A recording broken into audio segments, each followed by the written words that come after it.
You're on live. All right, here we go.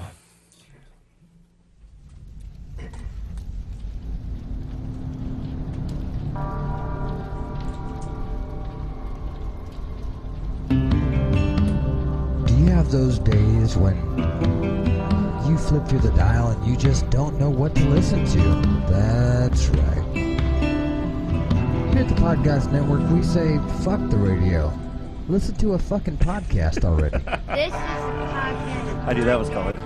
I did too. I knew we were going to get a look. Yeah.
We are putting our dicks into this week's Circle Jerk of a Conversation. I'm Irv. I'm Ice. I'm Six. I'm Red. And today I don't think we want you to fuck the radio because we have a special guest today, somebody I've been trying to get in here for 2 years. Thank God the time finally worked. We have...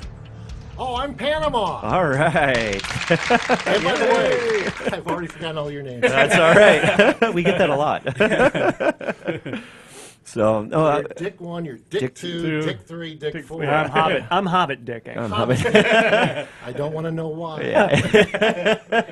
I would actually go with, you know, those... Short of stature. Those French fried chips, those real thin French fried chips. You ever have those? What? Those cheesy cheddar French fried chips. You ever have those? They're called Andes? Pixies. Are they Andes? Pixies? Andes? I don't know what those are called. Oh, my God. You know what I'm talking about, though? No. No. No, I would say he wouldn't be a Hobbit Dick. He'd be one of those Pixie sticks. Oh, you He's mean thin. like a pretzel stick? He's not short. He's thin. Like a pretzel stick. And we just set the mood of the show. No, the more of the show is set with the fuck the radio. So, do you want to get that off your chest? No, actually, I'm fine with it. You know. Yeah. You see him grab those boxing gloves ready? Okay. I was ready. We're on. We're on. No. I don't think it's really when we say that we're saying like screw radio in general. I think we're saying screw what radio won't allow us to do on air. Basically, I think that's You what know? he's getting at. Yeah. Because there's like limitations to sometimes when Well, you're on yeah, I actual think the radio. censorship you gotta level. follow a certain. That's FCC guideline, for you, though. Yeah. Well, yeah, there's a difference between censorship and being, you know, we could say whatever we want. We get fined, you know, for it. Yeah, I yeah. mean, obviously, but You don't want that. no, but we're publicly controlled, so you know, you got to watch yourself. But there's other avenues, so it's not like censorship because you can come on here and say whatever the hell you want. Right, Yeah. right. Yeah. By the way, I'm going to force myself to swear a couple times today. All right. Good. Well, you're Just on a good because roll. It's very tough with a microphone in my face to swear because I've been so conditioned for 3 or 4 years. That's how At long I've least, been in radio. at least, anyway. How not long to have you swear. been on the radio? I've been here for 20, and I've been in radio for 26. Wow, Oh, I that's think good. now. that's awesome. And I've rarely ever sworn on the radio. Rarely. Rarely. Yeah. So you've had your occasions, huh? No, actually, I've been very good. I've said a damn once in a while, maybe a hell, but So what constitutes a cuss like word a on baby. radio? things that are. This is where it's tough by the FCC. It's what the community will accept or not accept. If they accept you saying Hell. then I can say Damn. that. Yeah. Damn. If they Ass. want to say something like Fuck. oh my Can't do God, that. no, you know, That's yeah. I was gonna this say. community would not accept that, and then Right. we get turned in, I'm sure, for that. Although that has been said on the air a couple times. I suppose every Not time. by me. I'm surprised you didn't have like a cash register button going off, or every time you drop the F bomb, there's like money going in FCC's pocket. But not always. You No. know, it depends too if you're being conscientious about making sure it doesn't happen, Yeah. or if it does for some reason beyond your control, then you make sure it doesn't happen again. Yeah.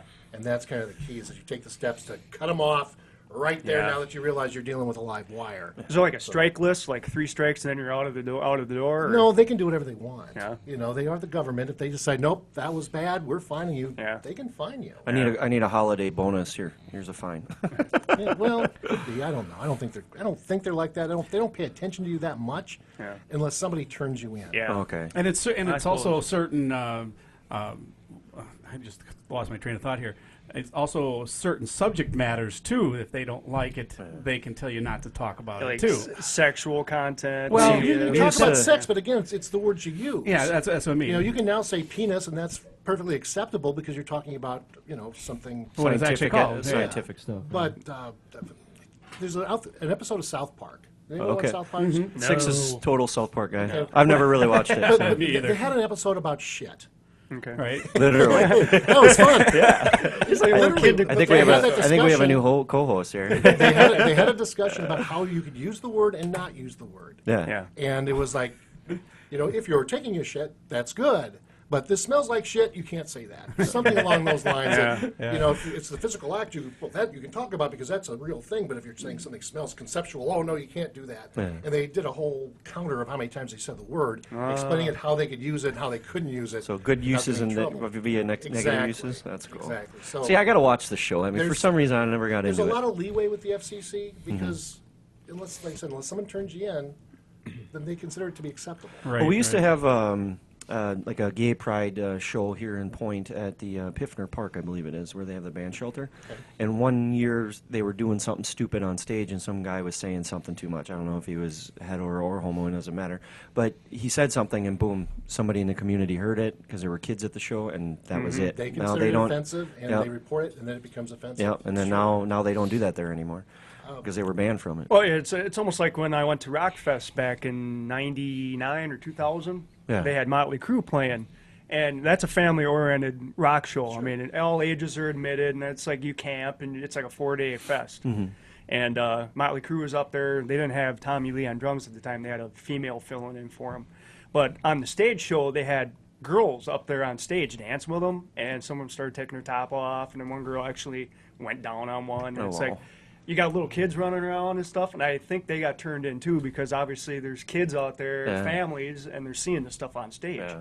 Yeah. You don't see a lot of that much anymore at that type of show. Their own personal show, you pay the ticket to, Yeah. you're going to get that stuff But because now you know with what you're getting. mixed groups of bands like that. Yeah. I mean, if it was just a Motley Crue show, they'd probably be able to get away with it. But, Famous girls. I mean, yeah. but they must have paid their fine and worked something over because they're back on Rockfest list again, Oh, wow. as guests again. So And they probably have some sort of clause in there saying you yeah, won't. no strippers this Yeah, time. no Or if they do, they can't strip. You know, they just get to dance provocatively. You know, Use pasties pasties. Yeah. Well, they had no wardrobe because they can't malfunctions. exactly. Yeah, they have to cover the nipple because some burlesque shows you can't show the nipple. It's well, not. you And know- they have to use those pasties. They have to cover Yeah. their nipple. That Poison or- was on that or there, electric tape. same bill. It was the last show of the show or the evening. Yeah.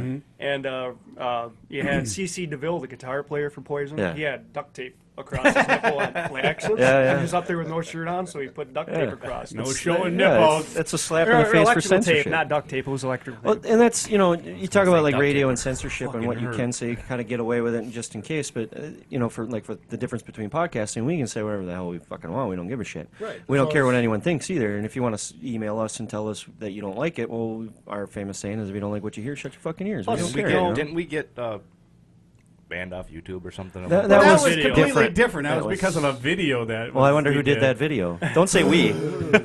No, we did.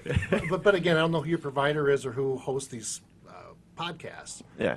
But if they decided that there are moral issues or whatever, they could ban you. Yep. Exactly. Yes. Because They you're could kick using us their from their service. server. Yep. Yep. It's I always laugh about Facebook. People going, "Oh, Facebook doesn't have the right to use my photos or anything." People write that little disclaimer thing, Right, right. thinking that protects them. Well, no. If you don't want Facebook to use it, don't use it. on Exactly. Facebook. Yeah, Don't put it there in exactly. the first place. Yeah. Yeah. You've already signed your terms and condition. I agree. When you signed up for Facebook, if they decide to use that stuff and that's in their terms, you're screwed. Yeah. Which Yeah. which is what happened when The agreement.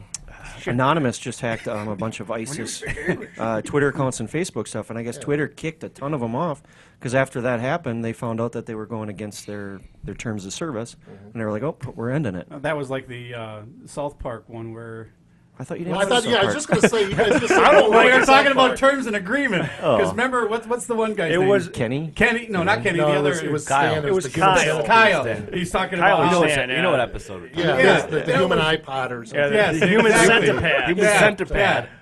They Why gave would I him, didn't agree read that. the agreements? Yeah, I didn't agree with that. That just hit me just when you and said they it. gave him why shit. It's wouldn't like, you- who doesn't read the agreements? Well, who's going to scroll through all that? Okay, so round of hands here. Who's read every agreement for everything they've signed up for? No, not really. You sound like you just- would. I might have went really quick. Okay. A lot of websites, for you to be able to click agree, Yeah. you have to scroll through it all first. Yeah, Right. Yeah. Well, see, So Yeah. and And that turns scrolling to and Reddit. reading are two different things. exactly. I wonder how many people that At first, though, that the come most up with I've that ever- laugh at assholes that have to do that. Hey, we just Probably. made somebody. But at first, I started reading all those Yeah. because I wanted to know what the hell I was getting involved to. Now it's like, okay, great. I don't even Are bother they with it repeated? no more. Have you found a notice where they're all like just copy paste? They're Everybody pretty uses much, the same some one. of them are not. There's some of them that have Just added change the stuff. name of All the- it is just Yeah. legal binding stuff. If somebody Yeah. violates something. That But there's they nothing have in the there right to do. talking about that they can turn me into a human centipede? or yeah, whatever. Would you like to be the end of the centipede or the beginning of the centipede? I wouldn't want That's to a be good either question. one, Yeah. really. I'd be the front, very front. No, I wouldn't Yeah. want somebody's Mouth on your ass. yeah, On your onion ring? It's better than putting your mouth on someone's ass. Yeah, well, I mean, maybe you like shit in your mouth, but no, I don't. no. Or regurgitated don't cow want to food. even be part of that. No. Well, there is a big difference between censorship and what people think censorship really is. You know, I mean, being an artist and being in school, that was a very big topic back in the '90s, especially like when it came to like Dr. Kevorkian and the things he was doing. Pearl Jam and the music that they were coming out with at that time was very, topic heavy of certain specific topics that were very, what would you say, cliche against the norm. Abortion, suicide, murder, stuff like that, and then the censorship topic of what you can or cannot say. Ticketmaster was another one for Pearl Jam that was an issue. But I fall in the category when it comes to censorship is I just don't want you to say that I can't say something. It's more the freedom of speech aspect, not I want to be able to do this and you can't tell me what I can and can't do, because there is moral That's issues when it government. comes to what you're doing. That's government. Not all government. They tell you what to do. Not all government. No, Most but of it. It's businesses. I'll use Facebook again. You Yeah. put some stuff up there, they'll ban you. People scream, "They're censoring me." No, you can say whatever the hell you want. You just don't have the right to use their forum. Yes, Exactly. They have built something, Exactly. created something. You don't have the right to do that. You can go out. Go out and create decide- your own forum create and it, do what right, you and want to whatever you do. want. Yeah, No one's stopping exactly. you. You're not going to jail for this. You've still Right. got the freedom to say that. Right. You just Yeah. don't have the right or the Right. privilege to You're use just someone basically else's forum. piggybacking off of somebody else to get Exactly. your thoughts out Yeah, there. no one's stopping you from saying it. We're just stopping you from saying it through this venue, Yeah. Right. Yep. through this medium. Which you guys have all the rights to do. Mm-hmm. You know? Well, they do, because they're the ones that created it, and they have the rights to monitor what you say, what you post And on they there, have and their- everything else. And They have that's their it. business model. Exactly. They know how they want to make their money, and they So know if somebody's what gonna, to do. if somebody's gonna bitch about it, then go. Guess what? Instead of going on Facebook, then create your own book. Sam's book or whatever, and then you can do what you want on it, and you can then tell people what to do, what to say, and post on there. If you don't like what's You on the know? radio, create your damn podcast. Exactly. What you Well, want. and that's the thing too. I mean, How much money are you guys making? You know. yeah. Well, yeah. And that's kind of, I think, the kicker too is that what you're going to get compensated for. Right. Right. Well, So what some- your goals are too. Yeah. Well, yeah, exactly. And for us, I mean, I don't know if we have goals and ideas of where we want to go and what we want to do, but we also know that we don't want to take back from what we're saying or how we do our show just to make that goal, because there's that relationship. You don't want to, I don't want to get rid of that. I mean, once you start saying, "Oh, well, we can't say this, we can't talk about this because we're going to lose listeners sponsor here," happy and all yeah. this I stuff. mean, we've talked about everything bad in the Oh, world. we have talked about everything. But we and also anything. talked about everything good in the world. Well, There's yeah. some shows that are clean as clean can be. We don't cuss at all because our guests have asked us to Not keep to it that do clean. Because if they're going to direct people to our show, not only is the name off-putting for many, it's the content of what we talk about sometimes is a little too sensitive for people's ears. I mean, we've said a lot of bad things about bad things, but not in a manner of Well, what? we've said a lot of bad things about bad people. Yes. Who gives a fuck Yeah, about what yeah. they think, because Yeah. we really don't But care. the topics we've talked about have touched but sensitive we've ears. also got into sensitive areas where we expressed our feelings and how we feel about that area or whatever it may be. I Like mean, Ice doesn't like it when he goes through a drive-through and doesn't get a napkin. no, because I was into no, I Oh my God. That set Rich them people off. problems Yes, here. yes, yes. For 17 about this. Was that like an hour's worth of content? Well, what gets me though is that because customer service He used to nowadays own a business and- really sucks. Yeah, it does. And I mean, when I was in business, I mean, I had Hot and Now Hamburgers in Rapids, and for 17 years, I mean, that was everything we did. Oh, that's Quality. where I know you from. Exactly. There you go. And so 8 years ago, you gave him a coupon, right? yeah. No, we So- actually talked about this before we started. exactly. So you Just know, trying to make 'em feel But I good. mean, I know what you know. I mean, I mean, I know how I want to be treated As a customer. as a customer, and you know, when I was in business, I want a did that. goddamn napkin. But I mean, you go through a drive-through. I mean, doesn't it make sense? You go through a drive-through, what you should get. At A least- napkin or some utensils if you're going to eat their product. Well, if they just put their product in the bag and you take off and there's nothing there, what the fuck is it good for as a drive-through? Then I might as well went in and did it you know. Yeah. Well, I mean, that's know what I'm there's, saying. there's been other places that I've forgotten worse than a napkin. Oh, yeah. I mean, They forgot my prime food. example. Prime example yesterday. Go figure that. We all went to Applebee's and we ordered like a Valentine's dinner. We sat there, had a drink at the bar, and we just had the maker stuff and we took it home. Mm-hmm. Well, And what did they forget? they forgot Tyler's stuff. All of so it? he had to, no one box of stuff. Oh. My food. So we My called meal. him up. I was nice on the phone. I says, "Hey, we were just there. We ordered some food and we missed a dinner." They go, "Oh, I'm so sorry. We'll send you a coupon through the mail." I says, "Well, can we just go pick it up?" Are we going to eat the? No, I says, eat "Can the we coupon?" just go pick it up?" She goes, I "Yeah, need to we'll- fucking eat tonight. We'll make fresh stuff. Don't paid worry for about it, it." yeah. So we went over there and they gave him some free coupons while he was there, And their food. and the food, fresh food. So it was good. I mean, they like people that are nice about it too. You don't want to be a person that gets on the phone and just starts bitching them out. I don't know bitch there's them out. people. No, I'm not saying you are. Do you find it? You're looking at me when you said that, though. You're just in my line of sight. Well, that's but all. I mean, I usually do that sometimes if I don't get my way in the If beginning. it's warranted, if you made like 2 or 3, make multiple trips back there, and they keep screwing up, then they Or- can probably get an earful. Or when you to get a on the point. phone with them and they are going to be pricks with you. Yeah. It's like, well, it was your fault in the first place. You know, kind of make you feel like you're the complete asshole. And it's like, you know what? You're in customer service. If you don't make me happy, I'm going to make your life a fucking miserable. Miserable. I mean, I'm sorry. I mean, that's just the way it's going to be. That's also the human condition, too. If you get a good meal, good service, okay, fine. It's expected. You don't say anything. No, When no. something goes wrong, boy, you make sure everybody knows it. Yeah, because the statistic says where if you have a really bad experience in any place, I mean, whether it's a restaurant, bar, or wherever else, you are going to tell 10 to 14 people within one day of how bad of experience you had.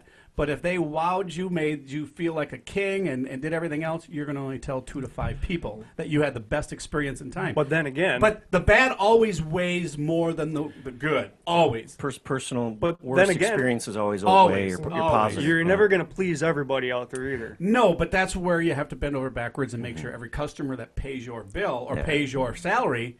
See, there's a reason I don't go Yes. out to eat with Al or Ice. It's because every time I do, he gets a shit ass cold meal Oh, or something always, goes wrong. always. Every time, and Every that's just like, time.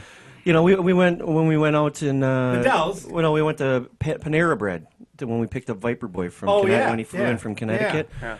We stop at Panera Bread, and I'm going, this is going to suck, this is going to suck, this is going to suck. Something's going to go wrong. We're going to have a topic on the show to talk about, And we So, did. Yeah, so my personal bad experiences with him has ruined it for every other one. Well, maybe that did happen because we went to McDonald's one day before we got here. Yeah. And I ordered 2 sausage McMuffins. Really simple. They go, "Oh, just pull up to that spot and wait." So we're waiting. And you're waiting. They come And out. waiting. They come out and says, "You ordered the pancakes and sausage?" I'm going, "No, I had 2 sausage McMuffins." "Oh, okay, I'll go back in." Guy comes back. He actually came back came out with the bag The whole of thing. pancakes in Yeah. it. 4 times he came out. Yeah. Every time was the wrong order. You had the breakfast burritos, right? I go, "No." Came back again. You You had know what I would have uh, done? I would have taken the first bag, moved to a different spot. He would have came out, taken that bag, moved to another spot, taken that you one. just had the latte Well, I just thought coffee, of a right? great And way then- to get free food is just Exactly. go park in one of those parking Yeah, spots. exactly. You know, they'll come Take out it- and go, "What did you order?" We "Yeah, the had a quarter pound whole, meal." we had a whole buffet. We could have had a whole buffet. And then you by should the have time we left with the 3 of them, and then called them up and said, "You screwed up my order. Come back and get your order for free. Get your money And back." got free coupons And they and got everything free else. But coupons. yeah, they came up to the car 4 separate times, and actually the 4th time they got my order Yeah. right. But Yeah, everything I was more with and them more. too. I was with them too. All right. Well, I want to get back to you. In the 26. Okay, I like McDonald's. Yeah. Just go on record of saying that. I do. Hey, they keep I going do, back. I They do, keep going back. I do. They haven't boycotted it yet. The only thing I don't eat at McDonald's is a burger or a Big Mac. It's the Burger King. Big Mac. In the 26 years that you've been doing the radio, though, do you find it hard not to like talk about personal things, or is that just something you not bred, but like conditioned not to Oh, do? Lord. I am such a private person generally. Oh, There's a okay. lot of people right now that are surprised I'd be doing this. Oh, wow. And are twice as surprised it's still going on. It's been how long? Yeah. You know, 26 minutes. I would have guessed the over-under was about 10 with most of the people. That's usually like your bit that on I the know. radio, So, right? Yeah. It's about every 10 minutes. Here's the thing. We talk every 10 minutes, every couple songs. Yeah. I talk in 10-second or sound bites. So for you guys to get me to talk 30 seconds at a time, that makes me very uncomfortable. So you guys, like I said, you guys are in for a tough day getting me to talk. Oh, no, I think it'll be no. Truthfully, it's very separate, I guess. Yeah. You're focused on your job and what you're supposed to do, and you find enough topics to talk about. Or in my case, after this many years, I know the music well enough I can talk about the music in some way, shape, or form that I don't even have to rely on talking about myself. Okay. Right, And I right. wouldn't want to. Maybe I don't have that connection with the listeners that I should have because I don't share my, what's in my heart. Well, no, I just, there's got to be like certain headline topics that come up every day, might get in your head. You're like, like the ISIS thing has been on my mind. It's just starting to upset me. So it's like, What's the ISIS, not you. ISIS. Oh, ISIS. oh, Not ISIS. ice. Not ice. I know you said ice. Yeah, I'm pissed off at you every day. Every day. You screwed up my laptop. It's the other way around. The whole You world's pissed me mad at off. you, and you No, don't know no, it. because you don't take care of that fucking thing. That's was- why it's that way. It sits there. If there's something that's happening in the world, we'll bring it up. Yeah. But we're not going to dwell on it. We're Yeah. not going to talk about it or discuss it because that's not what we do. Yeah. There are other stations that do that. Yeah. There are news stations or talk stations that'll do that. And that's why there's so many different radio stations because people like different things. If you're Right, really right. locked into ISIS right now, you'll seek out that information. When you want to hear classic rock, you'll listen to Yeah. WGLX, hopefully. If you want country, you'll listen to a different station. Everyone's got different tastes. Yeah, at I different don't times. really listen to any other radio station. Well, then than again, 103.3. you guys have the Bob and Tom show in the morning to do Love the the whole show. talk show Yeah. part of it, so you really don't need to dwell on it later in the the afternoon anyway. because- There's certain expectations you build with your brand for the radio station. It's Bob and Tom in the morning, classic rock all day. Yeah. And if we don't deliver that, people aren't going to listen because that's their expectation. We have to meet that. Yep. Yeah, I If think we that was the don't, best thing click. that they ever did was it brought Bob and Tom in the morning. I think that was the best thing. Adding that into their. Oh, I loved it. How does that work? I mean, Because I used to be a truck driver and when I was younger, and I used to travel all over, and there was areas in the south or mid-south area, Indiana and Kentucky area where I, was there out of Indiana, and so it was always easy to get a hold of them through in that area, and I always loved to listen to them because it was just, it made your trip a lot less boring, And then when WGLX brought them in the morning here, it's area. like I couldn't ask for a better thing for like. Now, since they brought him in, I've listened to him all the time. Yeah. Just See, all that- the time. That's why I like you. But Well, how does that work, though? But then Hold it on, I comes wanna 2 ask- o'clock in the afternoon. I have to get country though because I can only listen to just so much. And I start at 2 You know. o'clock, so now you You're just an made asshole. you just made my You're an list asshole. again. Well, because I work all See, day, so I get to done. work at 2 You o'clock. just made my list. I get to work at 2 o'clock, and I work till 10:30. So all I hear is you and Alice Cooper. So and I fucking love it. Yeah, that's another guy I want to get on the show is Alice Cooper because it'd be cool to talk to an individual that's been in the music business and dealt For with as that type long of as stuff he for so has, long. too, yeah. And he's just a down-to-earth type of guy, too, Yeah, I've heard. yeah, He is. definitely. He doesn't do drugs or do anything like that, and everybody's anymore. Yeah, if he did, it's probably in the past. Well, yeah, I'm sure everyone young at that point, but when When you he talk always says about he made a lot of good albums in the 70s, he just doesn't remember any. Yeah, exactly. he did though, he did make. Well, he a lot of probably good remembers albums. more than Ozzy does. How does it work to get shows like a Bob and Tom that are syndicated type stuff onto another radio show? I mean, is it like a contract that you set up, Oh, yeah, stuff like absolutely. We pay him. It's funny. The story about getting Bob and Tom is we used to be owned by a company called Bliss Communications, and 10 years ago, 11 years ago, we were bought out by NRG Media. And we put Bob and Tom on right around that time. And the reason why I knew we were getting sold, because it hadn't been announced, is because we put Bob and Tom on. Because the old owners were dead set against They Bob didn't and like. Tom. Yeah. Oh wow. They didn't like the content. They were very when they first started, they very were pretty conservative people. Yeah. You know, that the old owners in Bliss Communication, and they didn't like the content of Bob and Tom. They thought it was too risque. They didn't want it on any of their stations. So lo and behold, one day I'm told, hey, contact the Bob and Tom people. We're kind of interested in getting them on. It's like, really? Because I've been trying to get them on for like the last year and a half since they became available. Because I think one of our competitors had them, and then they went off the air for about a year and a half, and we picked them up. It's like, okay, because I've been wanting to get them. That's great. I've got contracts on my desk. Why don't we sign them? Well, we can't sign them quite yet. Well, why not? Yeah. You want me to get them? We're like, and they finally signed the contracts and it went through. It's like, okay, I know we're being sold. There were some other indications, but that was the one. But yeah, you contact them and you say, hey, is it available in this market? You know, there are syndicators that handle that. They send you contracts. We pay them like we would a normal, DJ Yeah. kind of thing, and we get to air their program. Now, we cannot alter it in any way, shape, or form or anything like that, but we have our commercial time that we can sell within the show, so we can make our money back. And Which isn't necessarily their commercials. You're doing your commercials yeah, we to do our make own your money to commercials. We air. have 3 6-minute breaks an hour to fill. You know, 2 of the breaks, if we're selling out, that's great. The third break we'll use for a little news and sports and weather info, and we'll sell the other couple minutes in that break. So we'll sell 12 minutes of spots hopefully every hour, and we can make our money back easily that way. Right. And as long as the ratings are good, then you're fine. So it works out. It's a good relationship because we can also do things like the comedy shows that we do that have a name that we can make money off Yeah. of those. And I love Yeah, those. This area needs more of that type of stuff. I love that. I just wish we could have made more of the, them that are around the area. It seems like work kind of gets in the way for some of that stuff, or making weekend- those shows? No, Yeah. I'm just saying, actually, Getting to 'em, be in attendance of Yeah. it. Yeah, we met up with what was that one we had just a couple years ago? Henry Phillips. Yeah, Phillips and Augie Smith. Augie the one we Smith. do over Yeah, the Players. we were Players, talking with yeah. them. Yeah, so I think that's where I first I heard met they you. had a little too much fun the night before with you. That's Oh why my they God. they couldn't do our show. Yeah, because they were supposed to do our show after that. Yeah. They were, Thank you. just talking out of school a little bit. The first show was up at the Great Dane, and they basically closed the bar down upstairs Oh wow. that night. And one of the listeners, actually drove them back to their hotel because they were in no shape to do that. And Henry is just the most laid-back, cool guy in the world. And Yeah. and he called me up about 4:00 the next afternoon, going, "Hey, Panama, can I get a couple people on the guest list for?" They did us a favor last night.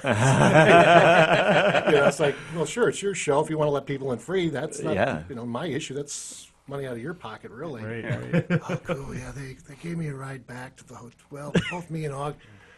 Well, they kind of picked us up today too and took us back to our cars. So we kind of owe them one. They said they'd come to the show. I was like, yeah, absolutely. That's So I'm awesome. sorry about that. If No, it's a joke. We're just kidding. I sat down at the bar. I left early. I got to the bar there early at I think it was Rookies at the time. Now it's a St. No, Mary's, St. Vinny's. It used to be Players. Players Lounge, Now that's it's it. St. Vinny's. Yeah, now it's St. Vinny's resale shop. But I sat down at the bar. I saw Augie talking on his phone, and nobody. We're all coming in here, herding us like cows through and trying to get us in. And I saw him sitting there. I'm like, that's got to be Augie. I think that's Augie. I think that's Augie.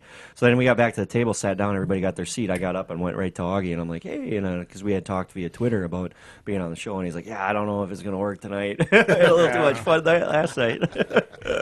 But yeah, it's just, and that's the nice thing about social media. Being able to contact people as yourself or other people that we want to be on the show. It's unbelievable. A long time ago, you'd think, oh, I'd send somebody an email, maybe I'll get a reply, Yeah. or write them a hand letter, and maybe they'll write me back. Nowadays with social media, it's an instant contact, and you hope that they get back to you. And then there's that little, just because they like it or star it, or you get that acknowledgement. mean a whole lot. Sometimes it doesn't mean nothing, No, but no, it does I mean know. it when you see it, and you're like, oh shit, they acknowledged it. Yeah. That's enough for me. All right, I'm happy. It's a start. Yeah. And then Well, you. that's how we got Lana Turner on. Yeah.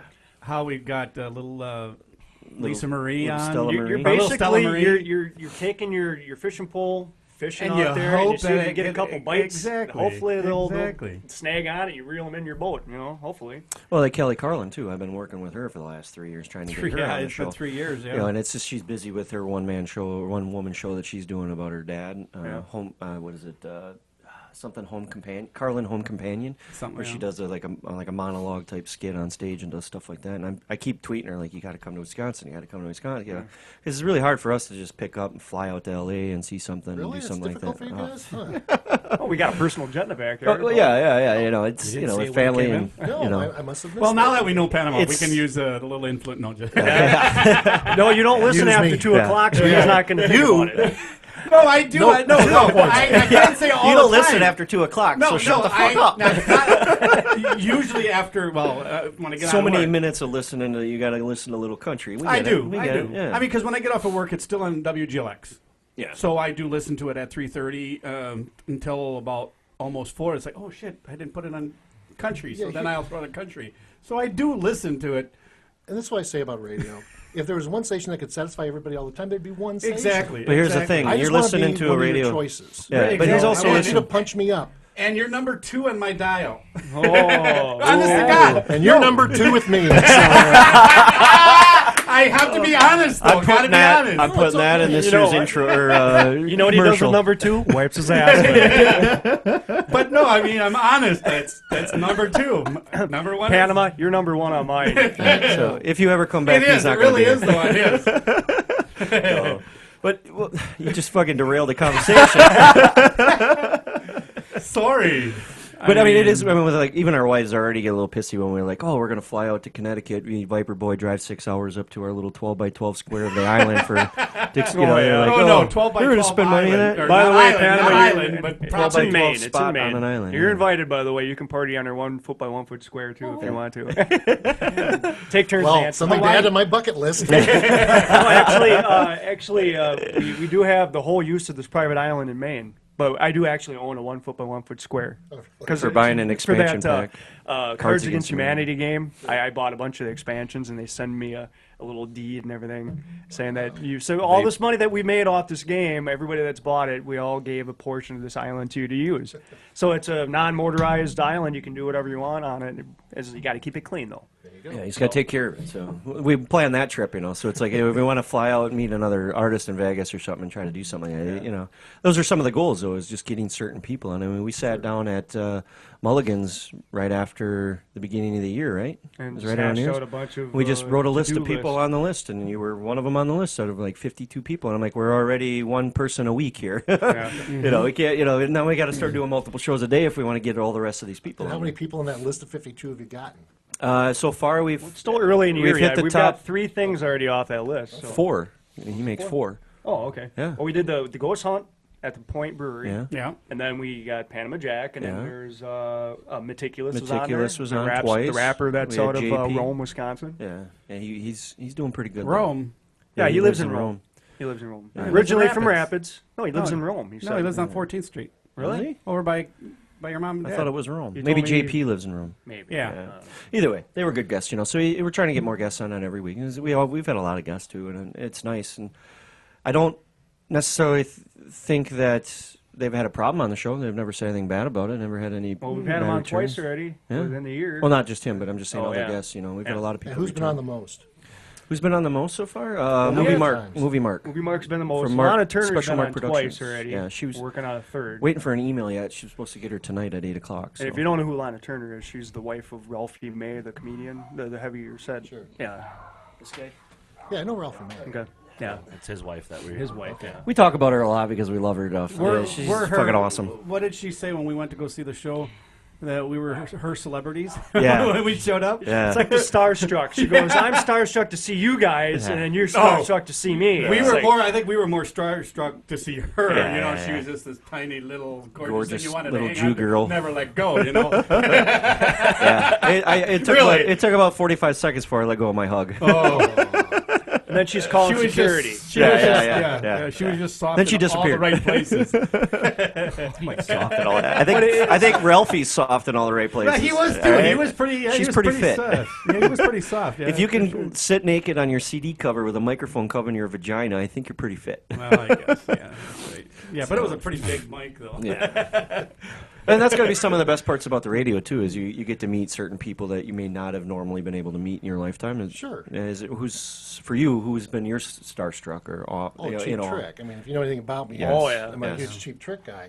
And they're local too. They're from Wisconsin. Yeah, they're from. Well, Robin, I think, is initially from Wisconsin. Yeah. They really got going around Rockford, Chicago area. Chicago, yeah. But the first time I met them was actually shortly after I came here into Rapids, and yeah, I was.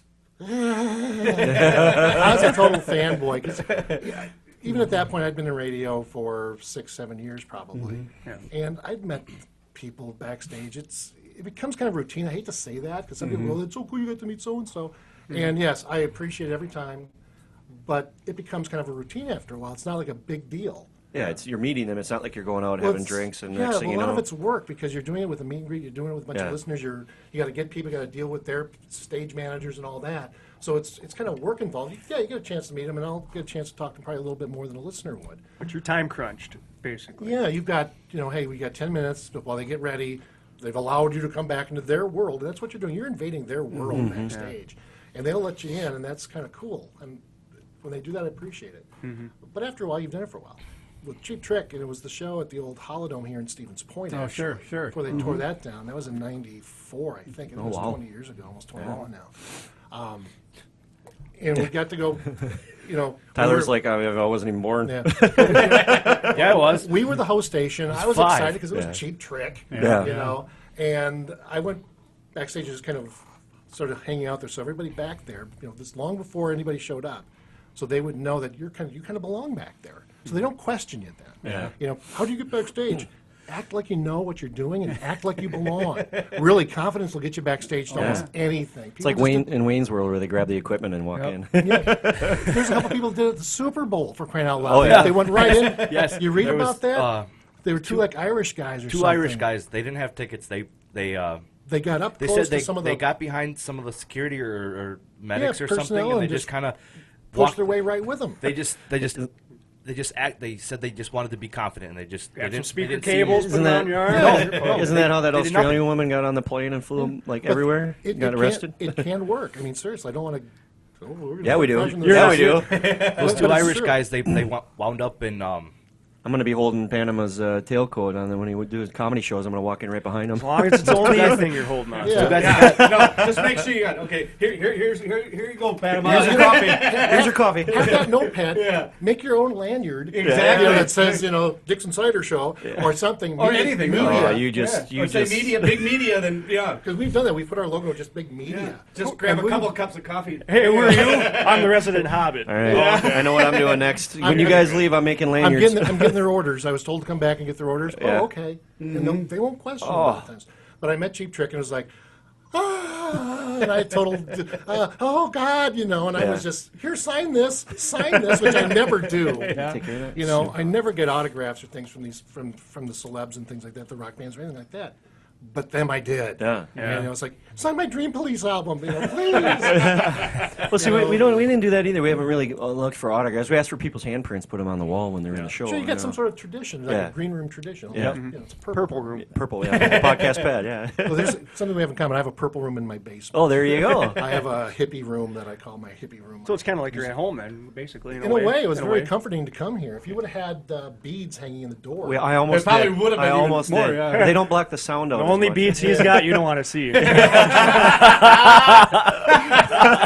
Sitting right next to my flashlight. oh Lord, what time is it? Yeah, okay. Nearly 44 minutes in. But yeah, I geeked out with Cheap Trick. Yeah. And that's probably the last time I've done that. One of the only times since I've been in radio that I really geeked out about. Yeah, when we met Lana in Green Bay at Ralphie's show, because she actually called Ralphie and had him swing by in Kentucky, pick her up at the house, and bring her up to the Green Bay show, and then she opened for the show, which wasn't scheduled. Yeah. She did that just for us, basically. That was cool. And when we met her, we were just so starstruck, and by the time we left, we got a picture with Ralphie, but we never got a picture with her. And we're like, what the fuck were we She set it thinking? up, You know? basically. Well, Yeah. she set she set all that up and stuff. But, And they were you like know. giving, it's like, here, take this. It's like, we don't want to take everything. We Yeah. want to pay. We want to like pay for your your merchandise. shirts and your merch, No, because just that's take how it, you just guys go. are making money. You know? He ended up signing like all these DVDs for my Yeah, I son. got all of them. And basically gave it to us for nothing. Yeah. It's like, Yeah, oh, but that see was that. nice. But see, for everything that we've done, But they do that a lot. they do that a lot. Though. Yeah, That's how Ralphie. they- Well, but Ralphie is like that. He does that. He has contests on Facebook where he'll fly people out to Las Vegas, put them up, have them in the show, go out to dinner with them, that type of stuff. And again, it's promotion. You know, Yeah. I'm sure they've got a set amount of budget that they've got every year. We can give away this many CDs. Yep. We want to get you talking about it, which you're doing. Yeah, exactly. It works. Yep. You know, so that's, Well, we do the same thing. When we do our live shows, we're giving away a little audio. It's appreciated. You know, You want to explain what you do? what's that? I always explain it. You want to explain what you do with What I do music? on the What The you do? songs? Oh, basically, I just take like the songs that are kind of popular out there or kind of the mainstream, and I change them up with my own little take on it. Kind of perverted it up a little bit. You know, I call them Six's Lampoons. You know, you guys pervert stuff up. it's kind of surprising, yeah, but we do a little bit. Just a smidge. Why do you think I won't touch any of the donuts? Those are safe. Them are safe. That's Okay. white Okay. cream. That's good. Oh, okay. That's Yeah. It's a nice glaze on good. there. No, I do that just for fun. I don't do it just to. I don't go. Well, out he's there done and it do all his life. As Yeah, he's we grown did that up, as kids, you you know, know. he's always added words or AM/FM tracks mixed and- words up into a song, and now he's able to go ahead and just. I don't do have it, you mom know. going, don't do that. I'm 39. I can do what I want. I can do what I want now, Mom. She still says don't do that, though. Yeah, I kind of watch my mouth throughout Yeah. it too. But, Yeah, you know, I I don't. can get away Go with to it your now. room. Yeah. You're grounded. I don't yeah. care. I've got games in there. I can play. that was a funny thing. Growing up, he always had like a recliner and a bed and a TV and the video game system in his bedroom. I'm like, you get grounded. So I mean, get what the grounded. Okay, No problem. I'll go in there. I'm going Thanks, in there anyway. Mom. fuck? Yeah, but you can't ground somebody who cleans your house all the time. So she never grounded his ass. The kid got away with everything. It's things you got to do. There's a lot of things she doesn't know that I've done in my past. Yeah, That, I got blamed for. Yeah, I know.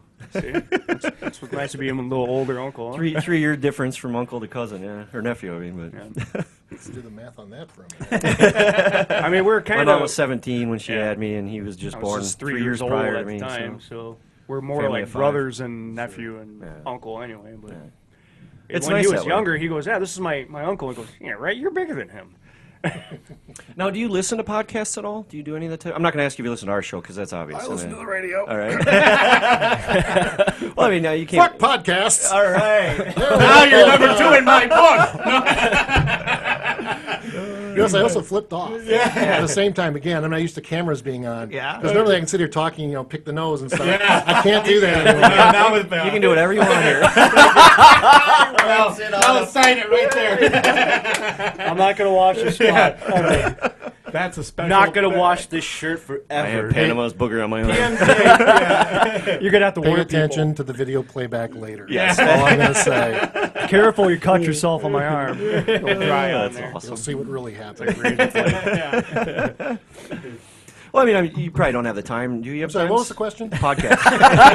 It's okay. That's how this goes. That's circle jerking. Which one of you is Cider again? We're all. Okay. We're all cider. We can point fingers all day. No, okay. Do you listen to podcasts, though? Rarely. Rarely. Rarely. I really don't. I mean, I checked out a couple bits and pieces of yours just so I knew what I was getting myself into, and I still came anyway. I appreciate it. Thank you. Yeah. I take that Yeah. as a compliment. Because I'd look down the list, I'd see people that I know. Yeah. So I would listen to bits and pieces, Spicy Ty and D.L. Bogdan. Yeah. Boy, You know her, stories huh? there. Really? I know nice. Destiny. Can I say Destiny? Yes. Yeah, that's fine. You want to know? I'll tell that story a little bit later. Okay. All right. But no, I don't listen to a lot of podcasts. Every once in a while, if there's somebody that I know or a Cheap Trick member is doing a podcast, I might check it out. Yeah. But with your line of work, I mean, you probably really don't have a whole lot of free time to even And check a whole all lot that of desire stuff. Yeah, to do it. Really, You know, I mean, you want to get away from it. Yeah. Somewhat, yeah. So you're on the radio every day, and some of that's not pre-recorded, right? I mean, Some of it is, most of it's not with me. Yeah. I'll do most of my stuff live. I will cheat at the end of the show and leave a little early, but we won't talk about that. But that's the change in the business over the years with computers and all. We're allowed to do that. A little bit more flexibility there. What and you that can do. that was another place I wanted to go from when you started radio. How's everything changed since kind of where you are now to where you came God, from? yeah. The actual spinning the records and throwing. When I first started, literally, we had stacks of 45s. Oh wow! CDs were just starting to come in. And this was 89-ish. Yeah. But to rotate music and do the a record. You know what a record is? Yeah, He's talking to you. Do the scratch. He's talking about you. I gotta Google No, it. I gotta. We have Boy Scout troops and things like that, the Girl Scouts that'll come through, and they have no idea what a record is. Oh wow. You know, we'll have one on the wall, like an album cover. They go, "What's that?" or an 8-track tape Yeah, for that or a matter. cassette. Yeah, cassette. You know, it won't be long till they don't even understand what even floppy disks. no, People don't know what no, floppy yeah, disks are. yeah. Well, when I first started, we would have your stacks. I started doing oldies and country. See? I don't think he was too happy with doing that. No, the oldies were fine. I Yeah. liked the oldies. You know, that was Beatles and Yeah, Buddy Holly yeah, and kind of stuff. yeah. That stuff was cool. I love that stuff. I am not a country fan, but I don't think that's a surprise. No. You know, if you know me at all. Well, no, yeah. I'm not a big fan of country But- either myself. But. You know, with radio stations that play pop music or current music, whether it be top 40 or a country that's playing new music, you have 4 or 5 records that are your hottest ones, and you have your secondaries, your recurrents, ones that come up every once in a while, and they were literally stacked by your turntables, and you had a little color-coded clock to go by.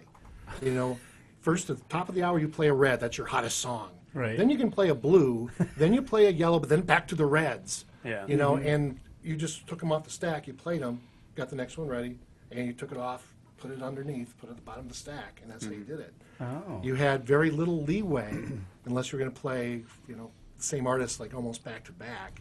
Then you could dig down, but you couldn't go more than like 2 or 3 down ever. You could never do it with one of the hot ones. Those you had to play in order the way they were supposed to. But the other ones you could dig down You one could- or 2, yeah. just so you didn't play the same artist. They back had to a list, and back. they knew if you strayed from that too. Oh, they huh? know the order. Oh, Yeah, really? the program director would know the order, and they understand. Sometimes you get a stray. Garth Brooks was hot back then. I think was one of the guys, and he's got 3 records on the charts.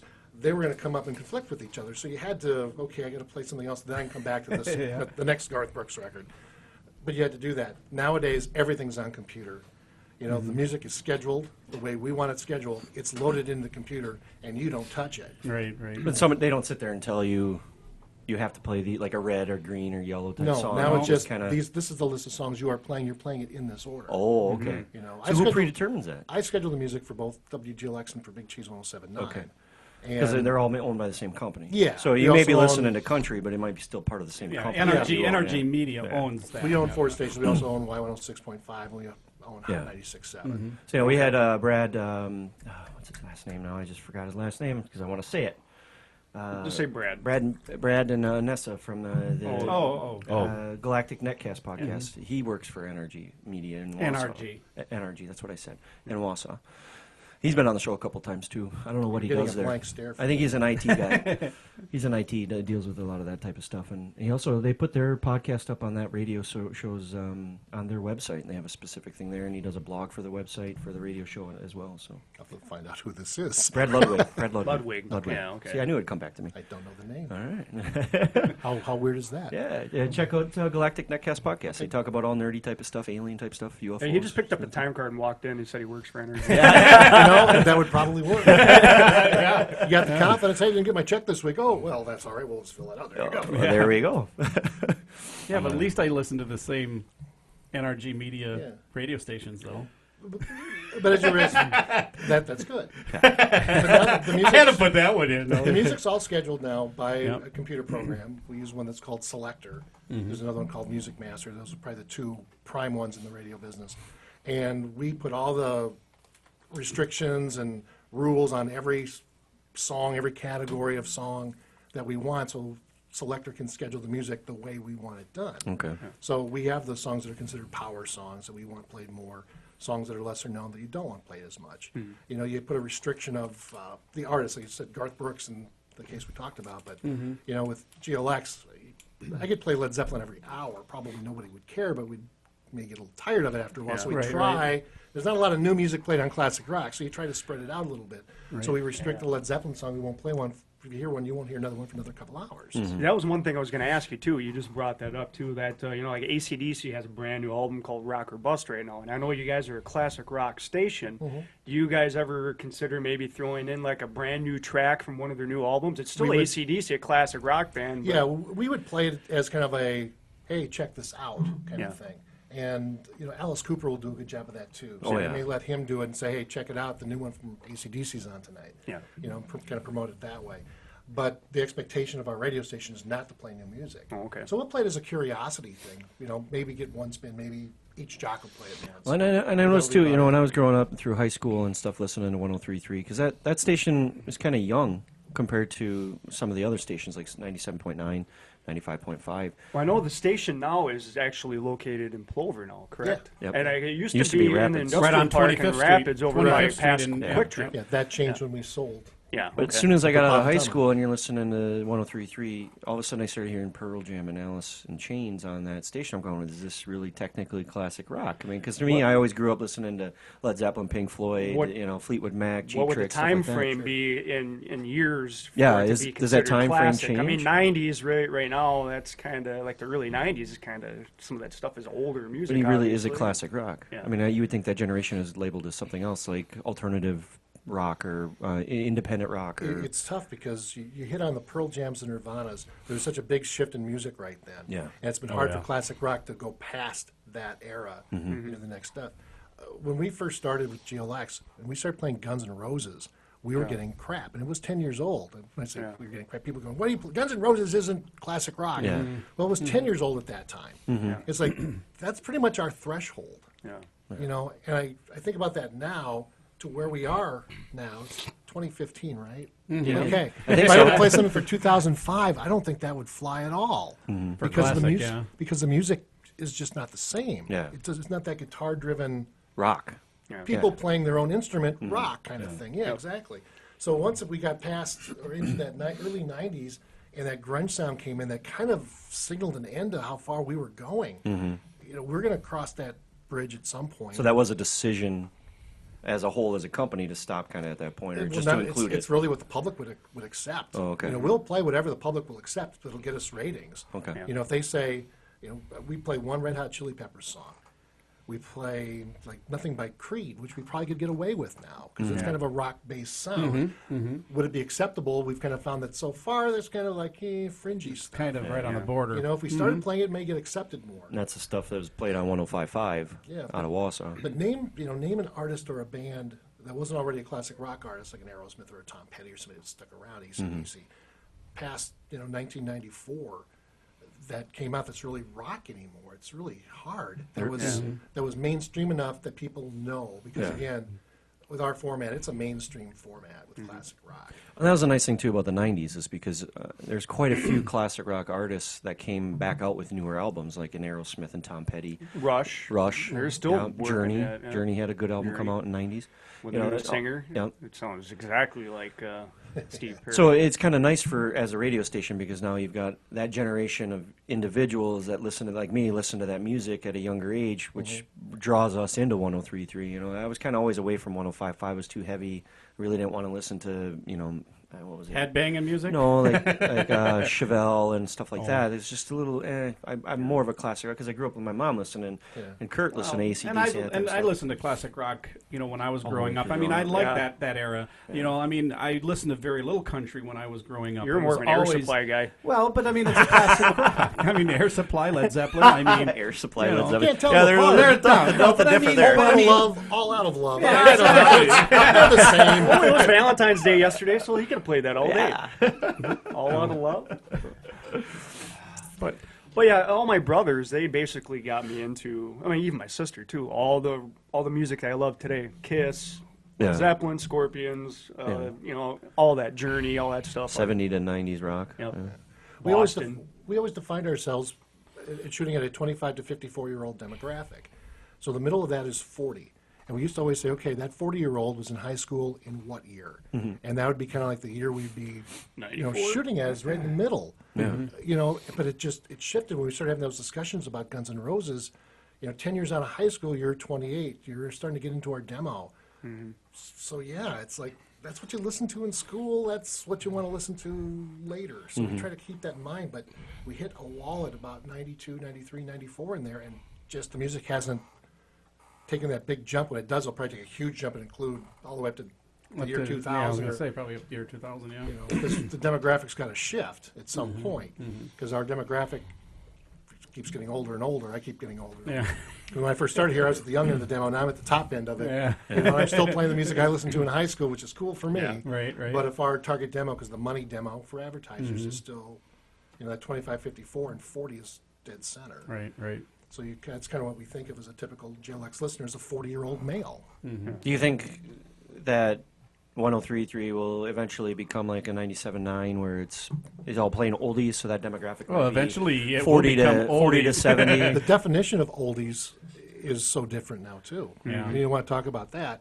Yeah. I mentioned I worked for an oldie station when I first started, and it was Buddy Holly, it was Elvis, it was the Beatles, it was Del Shannon, it was, you know, all those guys, Bobby V, Leslie Gore, I'm trying to think of Jan some and Dean. And Jan all and these Dean, people. Beach Yeah, Boys. every I time mean, you hear what I think of Chubby oldies, Checker. it's like the 50s, 60s type stuff. Yeah, That's what but- I well, think. that's the But when you oldie genre. if you turn on an oldie station now and you don't hear anything from the 50s, No. you don't hear hardly anything from the 60s except maybe some Beatles and Stones. Every Because now and those then, you know? individuals are all pretty well passed away. Well, A lot of them are yeah. getting to that age where, like you said, your demographic falls off. Yeah, but Eventually, some oldie stations are 70s, and oldie stations will play songs from the 80s. Keith Richards is a zombie right now. I'm surprised he's still well, the Rolling kicking. Stones, yeah, but I mean, it's still a classic rock. So band even an if you oldie think about station it. plays 70s and 80s, and that's what GLX plays. Yeah. We used to be a lot harder in the 60s. You know, there used to be a lot more Doors. Hendrix, CCR, those were about the only artists that survived the 60s.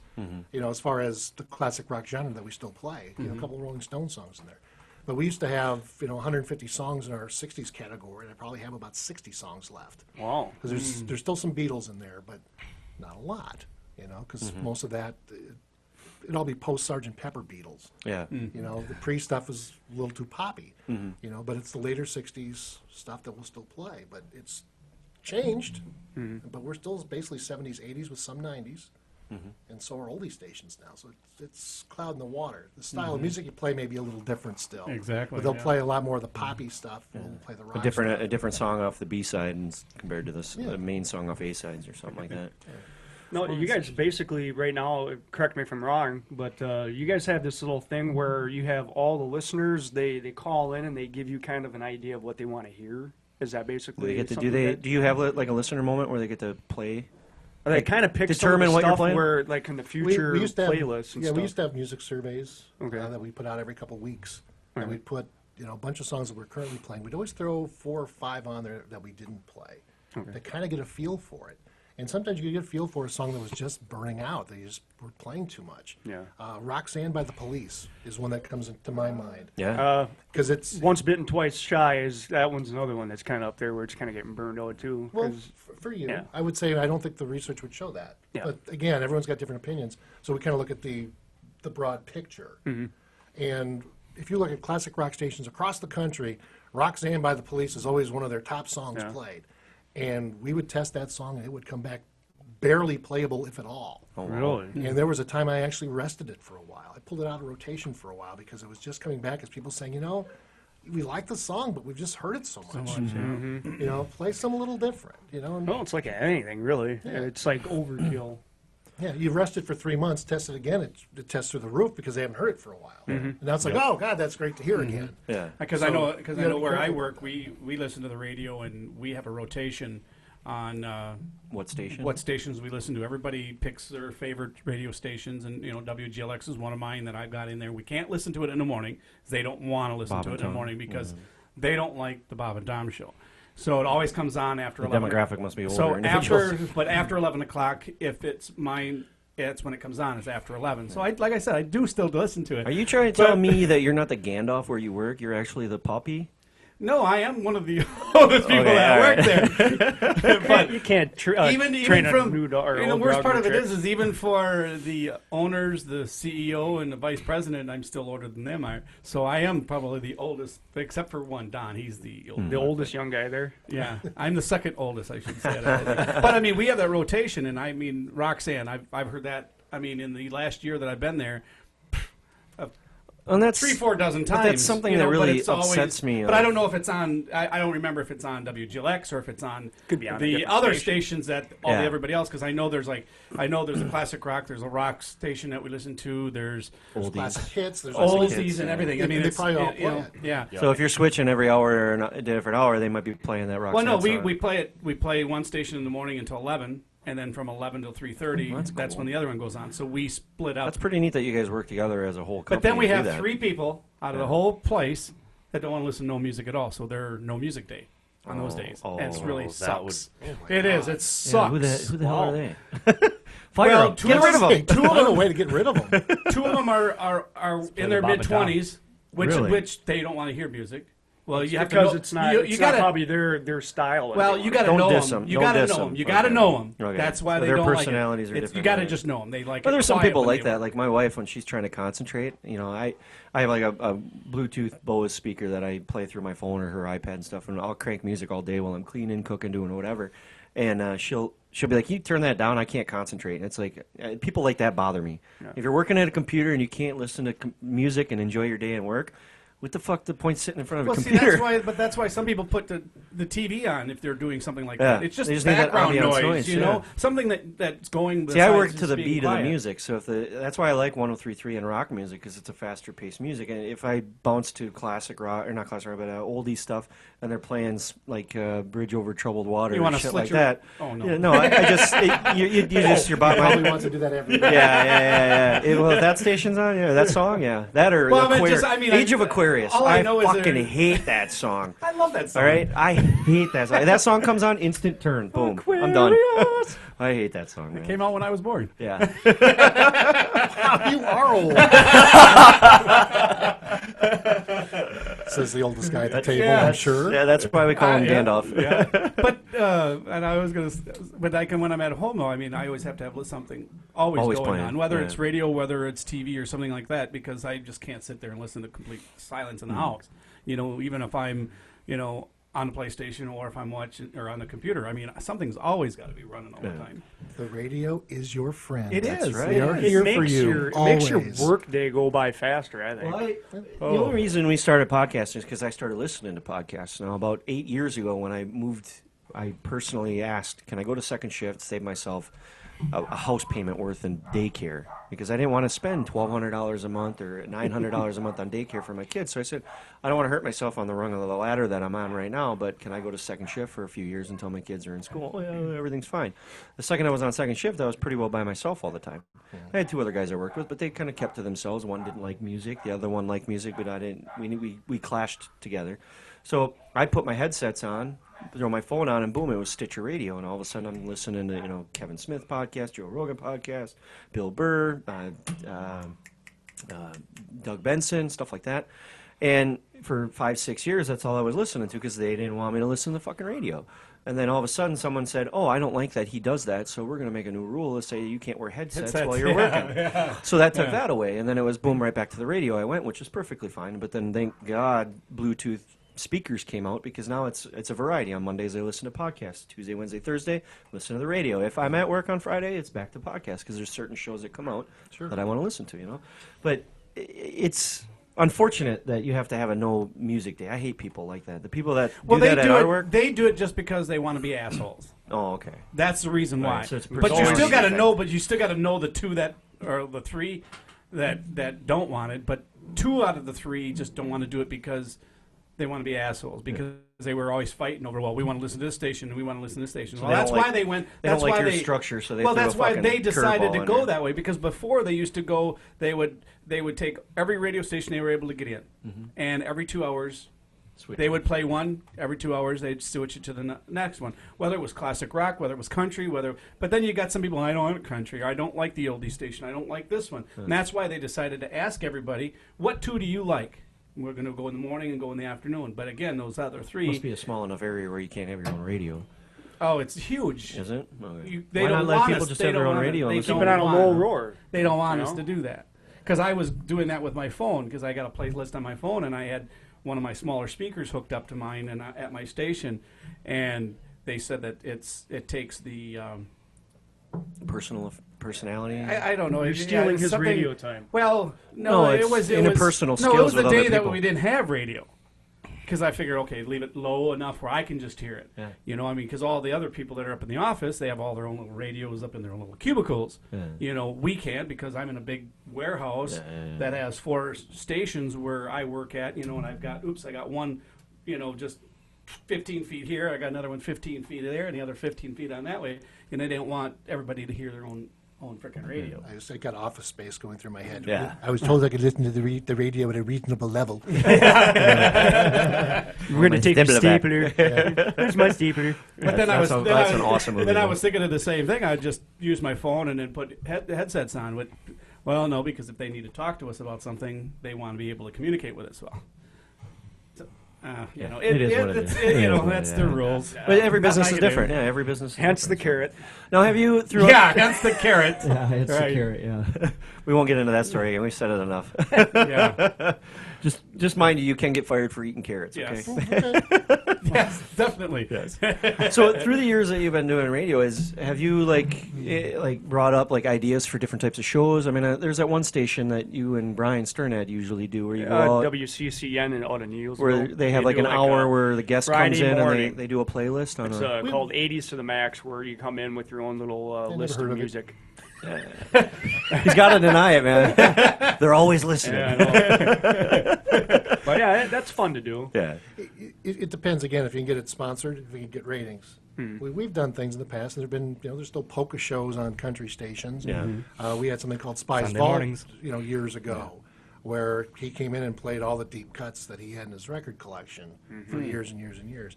And we used to do a polka show on our country station. We kind of lost the sponsorships, and money kind of dried up. It's Never liked that part. Polka your eyes out. Yeah. Oh, so didn't like So the sponsorships are really sponsoring what you're doing. That They're segment or not whatever. just saying we want to use your station. They're sponsoring. there are bit. clients that'll buy wide range of anytime 6, 8 to midnight, Yeah. Monday through Sunday. We don't care. They buy a wide rotator. There are others that'll buy, and we'll try to sell it at a premium rate, specific spots within the day. If you want to buy Bob and Tom show, you're going to pay a little bit more. So if someone were to come So in, if there was another show, like you said, if there was Yeah. a specialty show and we were going to air it, and we went out and got it sponsored, yeah, we'd charge specifically for that show to make money accordingly, on yeah. it, Mm-hmm. but what if? I'm just throwing things out there because my mind's reeling now when it comes to the sponsorship thing.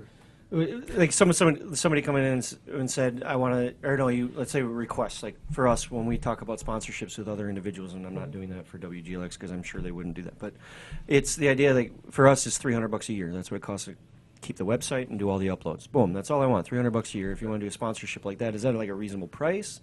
I mean, how does pricing work for sponsorship? Is it by minute, by hour, by segment? Again, it depends how popular you I was are. I gonna mean, say. if you've got 1 million listeners, a million subscribers to your podcast, you can charge whatever the hell you want, probably. Yeah. If you've got 5 people that are listening every week, how valuable is that to a client? Exactly.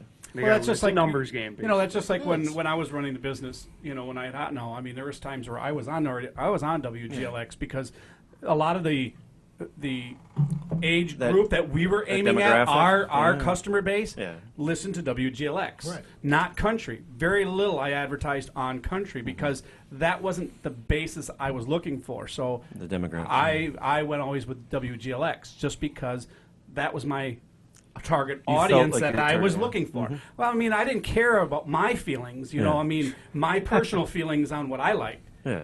Because I mean, I want to. If I'm gonna run a business, I'm going to make sure what's going to do good for the business. If WGLX is country, or I mean, classic rock was going to be my target radio station to hit my target audience, that's going to come in and patronize me. That's where I was going to go, and that's what we did. 30-second commercials, 2 or 3 of them, a day or a week or a couple weeks within our different promotion, and it was depending on 30-second or depending on a 60-second commercial, what I paid, and for having it repeat 3 times that week. Or I do whatever remember else. hearing those on the But- radio too. Yeah, I do too. I mean, we did that. We also partnered up with Golden Sand Speedway with the Hot Now Ultimate Challenge that we did, because I think at that time WGLX was also sponsorship there at the radio station for something they had. It was pre-energy. But I mean, I know they had something there, so we always went together, went over there and did something with the Hot Now. That was the Ultimate day that Challenge. we shot paintballs at race cars. Well, that was one of our bigger ones that we did. Trying to hit the hot now symbol. I don't know. They made a mess of that track, though. Yeah. He did have a Could imagine. bullseye on there. I was gonna say I could imagine how those wheels hitting that shit on the gravel. Oh, we Or had concrete. set aside what was it, 10,000 paintballs. Oh, wow. We went through every one of them on that track. So there was because there's average Almost 200. looked like Jeff Gordon's car when it was done It with was the terrible. rainbow. It was like Rainbow warrior. them cars were like on ice when they hit that shit. I believe it. I believe it, man. It was fun though. I was like going to like when they used to have Rainbow Falls here. They had the go-kart track I think we hit the driver too, didn't we? By accident. in the water, and it started Well- raining or misting. They pulled you off the track because the shit would you'd be sliding everywhere doing 180s and. Yeah, we did hit a few drivers, but they were also told passenger side had to be cleared. Had to put a. Net. No, not a net. They would go right through the net. Plexiglass. They had to actually go with a Plexiglass. plastic glass, Like plexiglass, plexiglass, so yeah. it wouldn't get into them. They were all warned that prior to that. No, some And a people couple didn't of do them it. ignored it, and they just put the fencing or the netting. Well, you got netting that's this far apart. Paintballs are going to go through. Yeah. You know, you're going to get one or two that are going to get through. We had a couple of drivers that got hit in the neck. You know, got hit in the goggles, and they're trying to wipe it off. And next thing you know, They're it's driving. all They're off the road. It's like Final Destination They hit 5. the guy with the flag, explosions, yeah. tires flying in the crowd. But now imagine that paint though getting all over their face shield and their goggles. Yeah, I get it. Now it's all Lift it slimy. up. Yeah, and then they didn't want to lift it up because they didn't want to get hit in the eye for the next ball that came into the window. But it was Guess a you're damned fun- if you do, It damned was if a you fun, don't. but they were all warned to have something, the plexiglass or That's something. all you to can protect do. them. Give them the If they don't want to information. heed. They don't want to and heed it's the up to them warning. to do You it. know what? Guess what? You get shot in the neck and get a big fucking welt. That's your problem, not mine.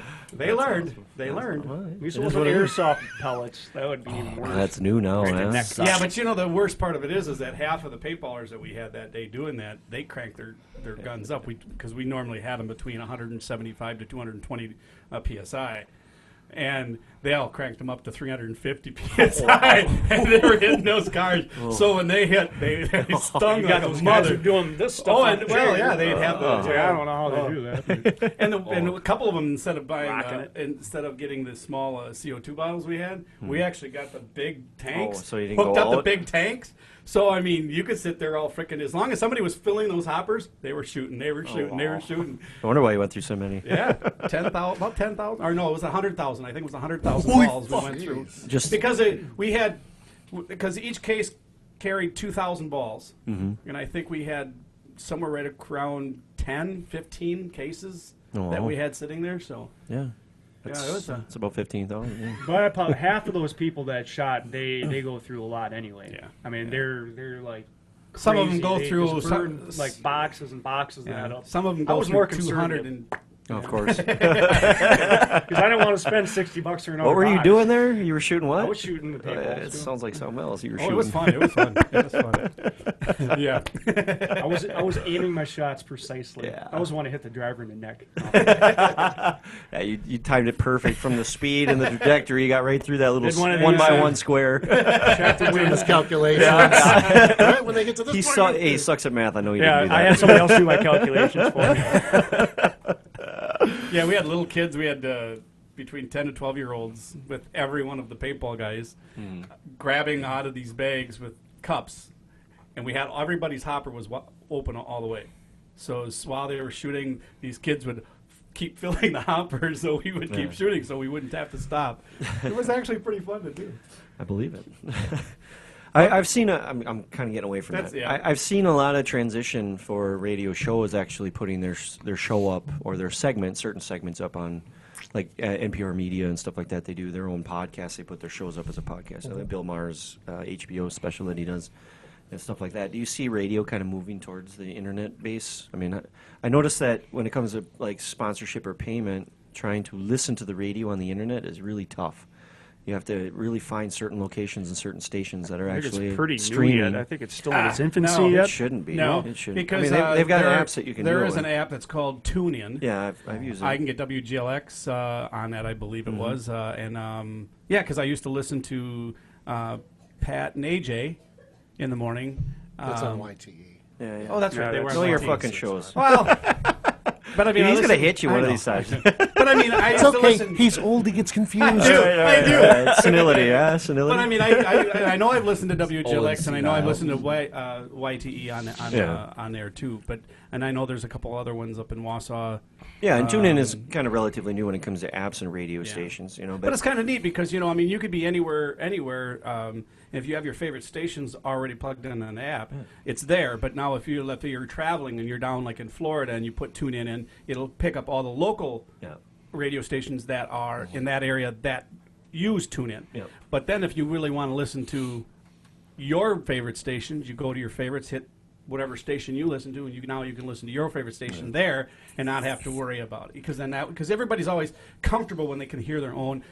To me, I am. Yeah. If you travel, if you hear your own radio station, you always feel comfortable because now you're at home. It's in your backyard. Yeah, it's something, but yeah. then when you're traveling, it's always kind of nice to listen to what's still going on at Maybe home. It may not be 103.3 in that area. It might be something else that you're radio picking station. up. I mean, their Frequency. classic rock down there could be completely different than ours there. But you feel more you feel Yeah, more you can hit comfortable with your 103.3 own. on your radio, hit number 2 on your radio, and next thing you know, you've got gospel preaching down in Mississippi. You Right, know? right.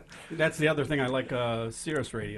Serious? Yeah. What? I've never heard of that either. You're serious? Serious. You're all about the enemy. Shut up. Well, when you travel, how can you You got to mix it up. I mean, that had to be an But impact. again, that's what Panama was telling us a little earlier. If everybody liked one radio show, there would be only one radio station, and that's why there's so And there much are more mixture. choices now. Yeah. And we've seen this, in the newspaper industry. Yeah. When the internet took off, suddenly newspapers weren't the same Yeah, business. yeah. They had to change.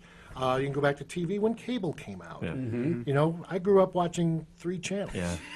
Same You too, thing believe with, it or not. Four if you could tune it in just right. Yeah, and we'd be sitting there going, "Wow, 4 stations and nothing's on." Yeah, I know. And now we do 400 stations and and, there's nothing's still nothing on. Yeah. But again, TV had to change. Yeah, The monster ratings that the local stations used to have back in those days for the networks, they're not there anymore Yeah, because there's so yeah. many choices. The movie industry went through it. I was actually working in a movie theater prior to getting into radio, and when home videos came out, it's going to kill the movie theater. Yeah. Well, it actually helped the movie industry a ton Yeah, because suddenly 'cause they they're were making a making lot of money on more money. videos on movies that were bombs at the box Yeah, office. yeah. So they had more money to pump in, more movies they could make. It was a really a good thing. Yeah, but like Mallrats. it changed the business. Well, and it's like And video radio is rental changing that places too. And now you got Netflix now. Exactly. And Now you can Redbox stream everything. for a while. Yeah. Yeah, but but the thing with Netflix though, with video rentals, it's not. I mean, if you go to a regular Family Video, you can get the latest of the new ones that came out. Yeah. Netflix, you can't. Yeah, you you gotta still wait got to so wait many 5, months. 10 years or They whatever. all- I mean, they all Yeah, have it's their all the niche. contract, yeah. They all have their niche Yeah. and Yeah. contracts with the various studios Yeah. Yep. because Hulu gets some things, Netflix gets. Yeah, yeah. Amazon I think was trying to get into it too. yeah, and I think that's Amazon Prime now. Yeah, so they've got all these Yep. different venues, and you've got to kind of, as a consumer, figure out which is the best for you. That or That's what radio you is look at the Netflix cost getting of newer stuff Amazon, out sooner. Hulu, and Netflix and go, can I pay up for all 3 of those, or do I get cable for the same price? Well, and that's I mean, true. And that's true. You could probably get all 3 of those for $60 less from your top line. I mean, cable. for what you pay per month for Netflix or Hulu or Amazon, I mean, you take that money and you can save it, go on demand, and pay your $4.99 for on-demand $9.99, movies. Or yeah. well, most of them that I've seen on Charter are $4.99. Yeah. So $5. I mean, I pay what? You're still getting a kickback off of $19.99. that too. So it's Well, not like these people are right. It's like if $8 a you month for went on Netflix. Napster Well, whoever when that created thing it was is getting a profit off heavy. it somehow. Yeah. Those artists, I can understand why Metallica got upset because people are going on Napster and downloading their song and they're not getting nothing back out of it. Basically, I can understand that because they Well- work their butt off. Not just Metallica; it's like any other artists out there. They want to get paid. Yeah, ask him. I understand do. that. Yeah. Yeah, ASCAP, BMI, trust me, we pay a lot of money. But, That was one of the other questions I want to ask you about is about the ASCAP. I mean, you would think through the permits that you're paying and everything that you're doing, you got to going go to the above bar and beyond and pay another company idea. just to make sure that that company distributes money evenly, which I've heard some artists say they don't get anything. How does that work with radio? I mean, I'm actually in what is called I'm in an ASCAP logging period right now for Big Cheese. Okay. Actually, we pay an annual fee based on our ratings and everything else, how much music that we use, that we put out there, because we're a commercial station. We're making money. We pay for the rights to air that Yeah. music. How they decide how our fees are distributed is we actually log every song we play for about a week. And we send it in to the ASCAP people and to the BMI people. And we say, here's what we played, here are the artists we played, and they tabulate it all up from all the stations all over. And they find out what songs, what songwriters did all that, and they decide how to spend that money. All right. You know, but yeah, we have to keep track of that. It's part of our license agreement to do that. So we pay out the fees, and they figure out how to distribute it. We don't. But Now, is there a way that you guys can find out, like, when somebody tunes into, like, your radio station, how many listeners you guys have? there's a system, Nielsen ratings, which I'm sure you've heard of. Yeah. They recently bought out Arbitron, which used to be the radio ratings thing. Now Nielsen controls that too. And yeah, they a couple times a year send out diaries to people, and they actually have to write down what they listen to, All right. and that's how they determine our ratings. Which isn't the best. Really, You know, you think? when you when you think about, well, I'm not saying anything bad about it. yeah, but when you think of like Nielsen, when it came to TV, they'd send you a box, you hook it up to your TV. But the problem they never thought of is, like Ice, he may be on the computer, turn the TV on, not really even pay attention to Figure what's it's on. on, He just has it for the ambiance, and they Billy- can't Billy tell that if you're Graham. actually watching you're it or if watching you it have or it not, on. right. But I mean, that- there's times I run late from work, and I'll leave my cable on, whatever channel I was watching. That doesn't mean I like the next 5 shows that showed up on there until my wife gets home. It's the idea that it's on, and So then Skinamax is getting Yeah, really but- good but- feedback, right? but- not anymore. I go to bed and I turn that fucker off because I don't want my kids waking up and seeing tits and ass on the fucking screen at 5 in the morning. With radio, they send you a paper diary, Yeah. and it's from a Thursday to a Wednesday, and that's why every station does $1,000 Thursdays, because you try to get them on diary day. When it's Wednesday night, Thursday morning, they're going, oh God, I got to fill this diary out because they haven't done it all week, and they're trying to remember what the heck they. Listen to? Yeah, but they're doing recall. Yeah. And they go, oh God, what are we listening to? I'm sitting there at the office going, what do I listen to on Thursday?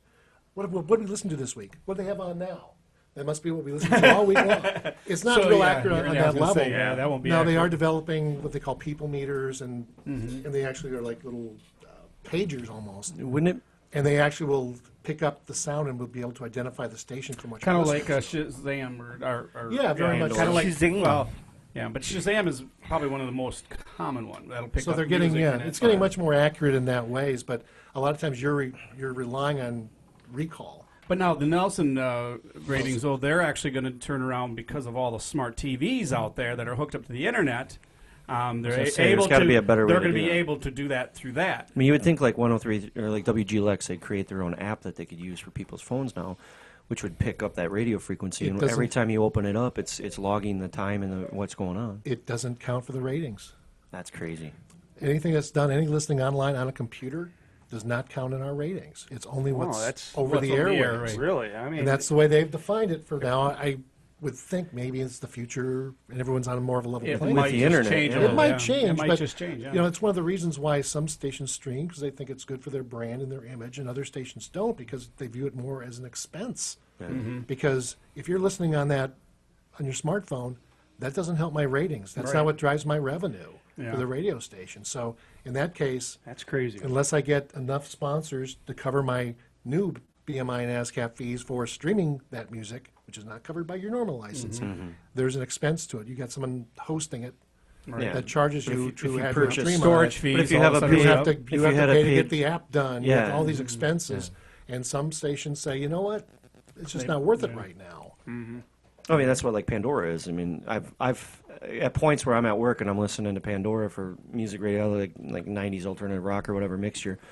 Once it's playing, if I'm there for 8 hours, after about 5 hours, it sends me a message going, "Are you still listening?" Because we pay for every song you're listening to for free. You know, otherwise you got to pay for the non-advertised moments. You know, like Spotify and Pandora do. You know, so you'd think that the radio stations would jump on board on that as well. It's like you're paying for that app. You know, whether it's $4.99 or Paying for the app, You're paying $1.99. for the software. You're paying Yeah. for all that stuff. So we have to make sure. Yeah, and we get charged based on the number of people that are listening at certain times and how much music is being listened to and consumed by people. And I suppose if you got to pay the person that if you do have a issue with the app not working, you got to pay him to fix it. Absolutely. Yeah. Yeah, there's maintenance. Everything's costs, yeah. hand in hand. You know, you've got to have. We have a dedicated computer that handles the stream for YTE. Again, it runs most of the time on its own, but every once in a while it doesn't. Yeah. You know, there's another software company that handles inserting the commercials because we don't actually have the rights to commercials. They may come from an agency that they buy on air, but their deals with their talent that cut those commercials doesn't cover streaming. Oh, geez. So any spot you hear is going to be produced locally Right, on right. the stream right Do you think now. that's just too combobulated? It's I mean, way is too there a confusing. simpler way to do that type of stuff? I mean, maybe that's why Stitcher and iTunes are doing It'll it. come around, but we talked about everyone want their piece of the pie. Yeah. There's some guy in New York cutting a spot for McDonald's or something, or a big company. Right. He gets paid for this being on the air on the radio. Now, if you start using his talent to sell your hamburgers on a stream, they're thinking, "Ooh, I deserve more money for that. You should pay me more money." So we can't air that McDonald's commercial So without. it's omitted for the local area, but it'll still air all the other Right. places. So we actually have a software That'll take that out. that and- specifically when we hit a commercial break on the radio stations, it'll cut the commercials that are going on the air and start playing something that we know we can play. Sure. Sometimes it might be an extra song. Yeah, see, Sometimes it might be a local advertiser that is bought specifically for the that stream that we have produced ourselves, or some other entertainment bit that we very may throw similar in to there. the cable companies, like when you're watching like Channel 9 news in the Yep. morning and they switch over to the weather, local weather, Yep. and then boom, you see this little delay. Then you where go back it's to like, national oh, weather. yours news will start Yeah. pretty soon, and then boom, it Yeah. goes to national, and then it goes back. Yeah. And It's kind of the same thing. Yeah. Yeah. So yeah, there's all those built-in expenses to make it sound right. And like I said, some stations say, okay, that's good. Others say, it's not for us right now. I think every station's going to get there eventually because people use their phones. Yeah. That is their iPod. That's their Walkman. Remember Yeah. Walkmans? Oh, yeah. I yeah. remember one of those. Discs. Yeah, disc players, Discman, cassette players. Discman, Yeah, yeah, and all all those those. things. Yeah. you gotta have the all that shock stuff. I'm absorber. not But that has that become that has become their Sony Walkman. Yeah, It's had a their Walkman, radio. Discman. I had one it's too. both. I had one too. I had But that is your radio now. Yeah. But Yeah. as far as ratings are concerned, that's a phone still. That is not a radio. Oh. Even though, because you're listening through an app, you're not listening to the radio. Right. So for right now, it doesn't count. Someday it probably will. Oh, I'm sure it will. 'Cause You Yeah, a lot of specify people are- you specify radio. I'm sorry, Derek, go ahead. no, go ahead. No. You specify radio, and everything's based off of frequency. So, can you explain the frequency? How'd you get 103.3 or that station? How do they get those frequencies? It's all assigned from the FCC. Okay. And they look at the area and they say, how big do you want to build a station? They will, more or less, they'll let you know if there's frequencies available in your area. Because we don't want to compete with another 103.3 that's too close. So we may only be able to push our signal out so far. So we're not overlapping and conflicting with other radio stations. So they basically let us know. Okay. Recently we moved our tower from Rapids up to Millador and got a taller stick, which meant our signal would carry farther. It took us years to do that because we had to show studies and all this other stuff that we wouldn't conflict with anybody else by doing that.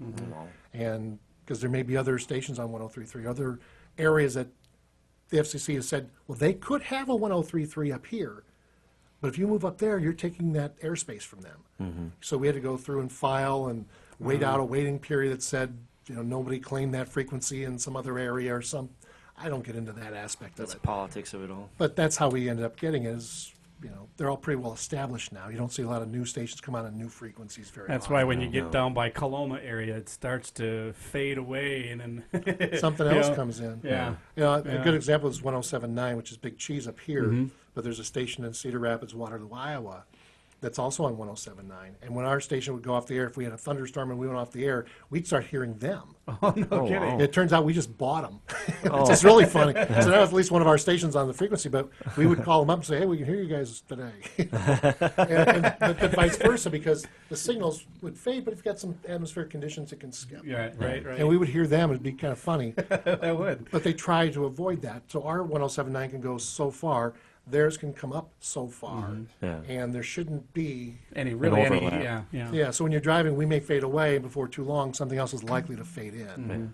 Or start But I to- imagine though, with the different effects with like solar flares and everything else, it can either stretch that signal out farther or cause it to be, it won't get as far. Either. It seems AM stations Are the again, worst, probably. amplitude modification or Yeah. modulation, create a frequency. One's a ground wave, one bouncing off the Yeah. the atmosphere. So AM stations get affected much more, and you can get a lot more skip on an AM station than you ever will on an FM They're harder to station. get in because Yep. of that. Oh yeah. Yeah, but I was living out in Montana for a few years, and you could pick up stations in Denver, and I could pick up San Francisco. I could pick up Minneapolis sometimes when the frequency was right. Also picked up some French Canadian station. I have no idea where that came from. So I didn't understand it. But you hear them, blah, blah, blah, blah, blah, blah, blah, President Bush, blah, blah, blah, blah, blah. So it was kind of cool to listen to for a few minutes. But so yeah, it does skip around, and some stations are stronger, and some are on clear signals still. Right, I right. think WCCO in Minneapolis is still a clear signal that they're the only 830 on the AM dial anywhere in the country. And that signal will carry forever because of that. There's nothing to conflict with it. So that makes a benefit for them. Oh, huge. You know? But of course, their revenue, their advertising is still coming out of Minneapolis. Right, right. They're not out selling ads in St. Louis, Missouri, Right, because right. it doesn't do anybody any good. They're not listening there. But atmosphere, rain, ice can ice up a tower, and we have to back down the power sometimes because ice starts building up. And then you're trying to push the power out, and it hits ice, and it comes right back in and fries you. So we have to back He down has that power. effect on people. Yeah. Ice. Fry me? You have that effect on people. So their Yeah, atmosphere I can conditions fry that some way. people, yeah. Look at your laptop now. Yeah, see? That wasn't mine. Okay. That's why I switched to this. What's More your- reliable than that one is. What's your favorite moment in radio? Most memorable? If you want, you don't want to get too personal. You don't have to. No, actually, I would say it was probably meeting Cheap Trick, the opportunity I had there because Okay. of radio. We had a really neat promotion there. We made custom posters that the I band let us believe. do. I believe one of my friends from high school, his dad drew that poster. That would It be. was with the band. Tell me the name. I I'll see can't if I'm remember right. his name. He has a problem with names. What I'm are you doing horrible with names? The guy that drew it was Chris Cutler. Chris Cutler. Yeah, his John name? Cutler was his son. Okay. Yes, I went to school with him. Okay, cool. Jay Cutler's brother? No. God, I hope not. Fuck the Bears. But we had to go through the band and get permission Yeah. to draw likenesses and print posters and put our logo on them. I have one in my office. I have one in my Cheap Trick shrine at home that are all autographed too from that night. And we got to hand those out, and Chris drew. They sent pre-approved photos that he could draw from. Yep. And then they allowed it. And he did a real nice. He drew in like charcoal or pencil or something. Yeah, and then repeated Cheap Very Trick in the good. background. Really nice. Yeah, and if you look, he positioned certain things. So by Rick Nielsen's head, the part of Trick is just Rick. Yeah. Just little subtle things. He gave Bunny Carlos more hair. Yeah. Because he goes, he'll appreciate it. Yes. And they were nice enough because they knew we were doing that, and they were nice enough to sign his original, and they signed the copies that I have, and they signed for a bunch of other people too. Yeah. And that was just kind of cool. So to me, that was kind of a big promotion. I was pretty new here. I'd probably only been here less than 6 months, and it was my favorite band ever. So that was probably my most. A big bonus for you. Yeah. Well, it was huge. I was like, oh, this place is cool. And you've been there ever since. I've been here ever since. When Now, I ask me why on that. when I first started at the Point Brewery, they had this little display area with all like the memorabilia, all the guests that came in, the movies at the Point Brewery, the beers been in. Yeah. Cheap Trick actually was at the brewery and did a tour there, and they had a picture with I think the guitar player from Yeah, Cheap Trick. that was Rick, and I get a little story about that. Is there was the initial what was Rock the Brewery. It started as Rock the Block the Yeah. first year, and Cheap Trick played that first year. And Rick actually went through. Joe Martino's the president of the Yeah. brewery. Took him into the gift shop and said, Take whatever you want. "Have at it." Oh, wow. And I have another picture actually on my desk of me and Rick, and he's got a Point T-shirt on. Yeah. Because Okay. he's from this. He's got family up here Yeah. in this area. So he was just, this is the coolest thing ever. And he walked out with a big neon sign. I mean, he cleaned up that day. So it doesn't surprise me they've got pictures of him. There was an album too that he's wearing a Point Beer pin on, Okay. and I want to say it was "Standing on the Edge." Sounds For familiar. the album, yeah, on the back cover, he's got he wears those weird sweaters. He's got Yeah. buttons all over, and one of them's Yeah. got a Point Beer button on there, which is kind of Throwback to his own. Yeah. Pretty cool. So yeah, that was another time I met Cheap Trick. That time I was not a fanboy. Yeah. That time it was like, hey, cool, nice to see you. Their tour manager was a total dick. We'll say it. You don't have to. She, I can. let's say she was. She was a total, cunt. so she was a She was a cunt. cunt. She was No, I didn't say that. She was a cider. Not a dick, she was a cider. She was.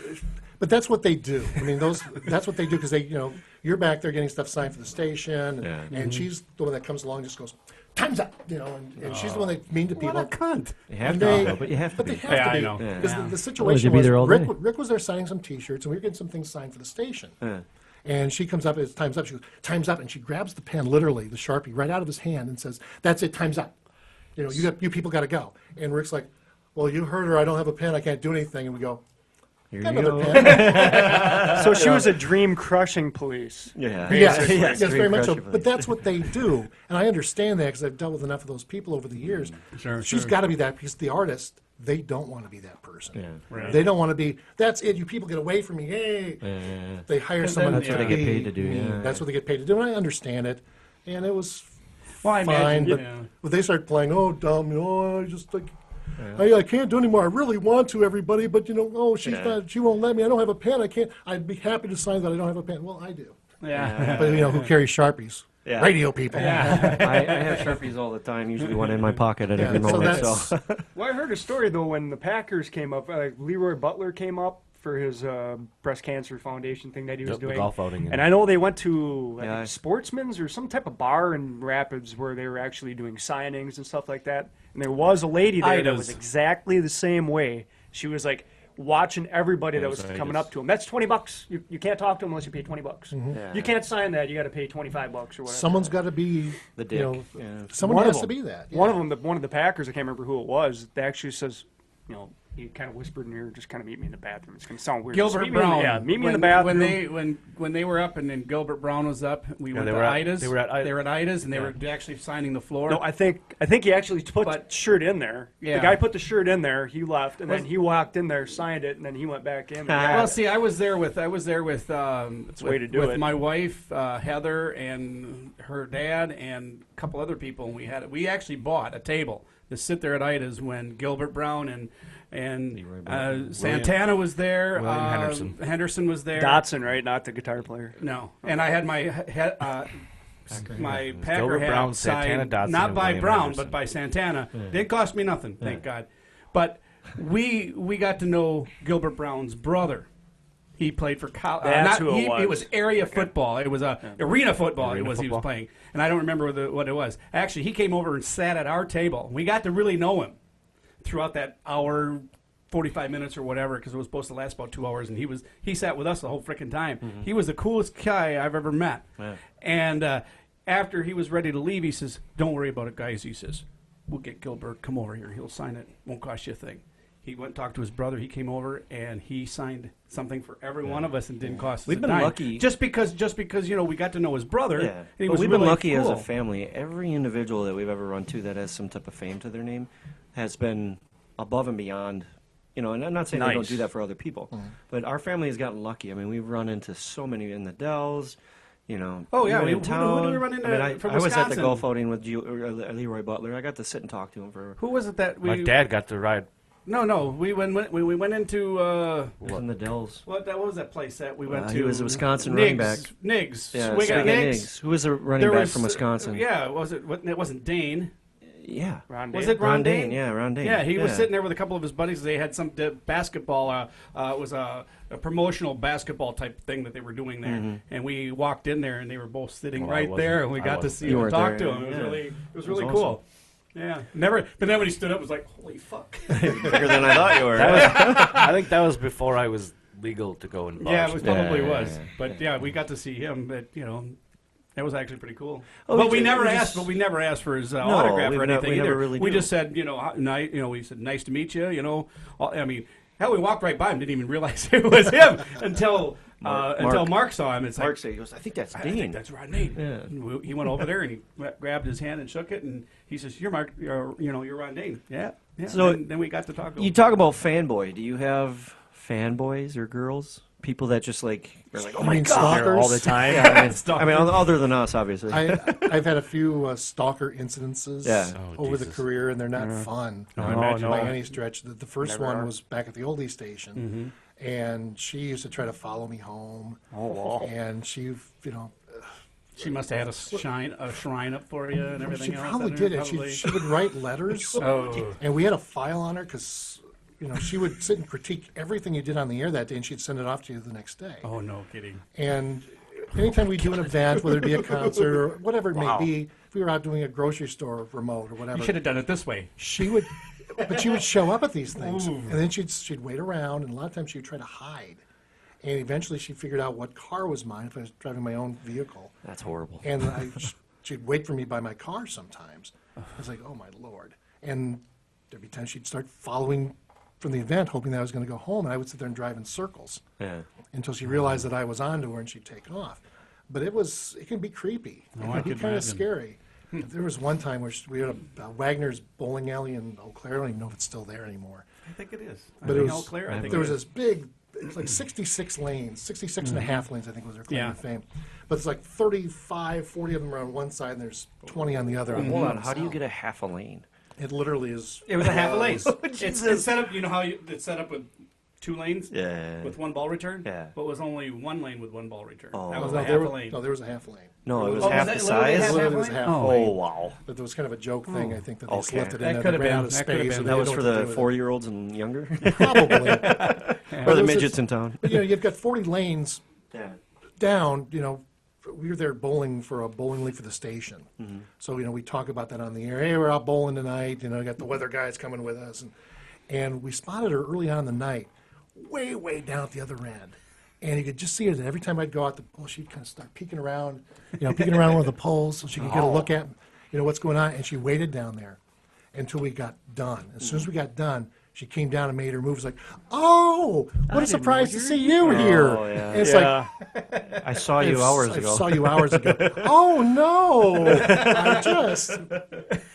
But this ties in. I finally got rid of her on Valentine's Day. Oh, really? Well, hey, that was yesterday, huh? I know. What'd you do yesterday? This was funny. This is one of those stories I don't tell a lot.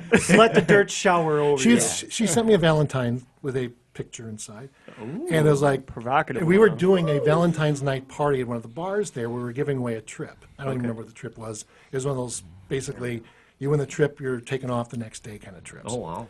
So I don't remember that. There was a Mexican restaurant, but there was a big bar in there and all this stuff. And it was like, ooh, can't wait to see you. I'm coming tonight. You'll be my Valentine because, I always play it up that I'm horribly lonely, which in some cases is true, sometimes not as much. But that was always kind of like the character that I would play. I was doing mornings back then. And so she was all, ooh, this is going to be so special. This is going to be a great night, blah, blah, blah. And it's like, oh, Lord. So we're doing our little contests and dances, and she's up in the balcony area. And so, we spotted her pretty early on. And as we're kind of wrapping up the contest part of it, you could see she was making her move. Oh. And I grabbed one of our news people, and I told her, I said, just play along with me no matter what.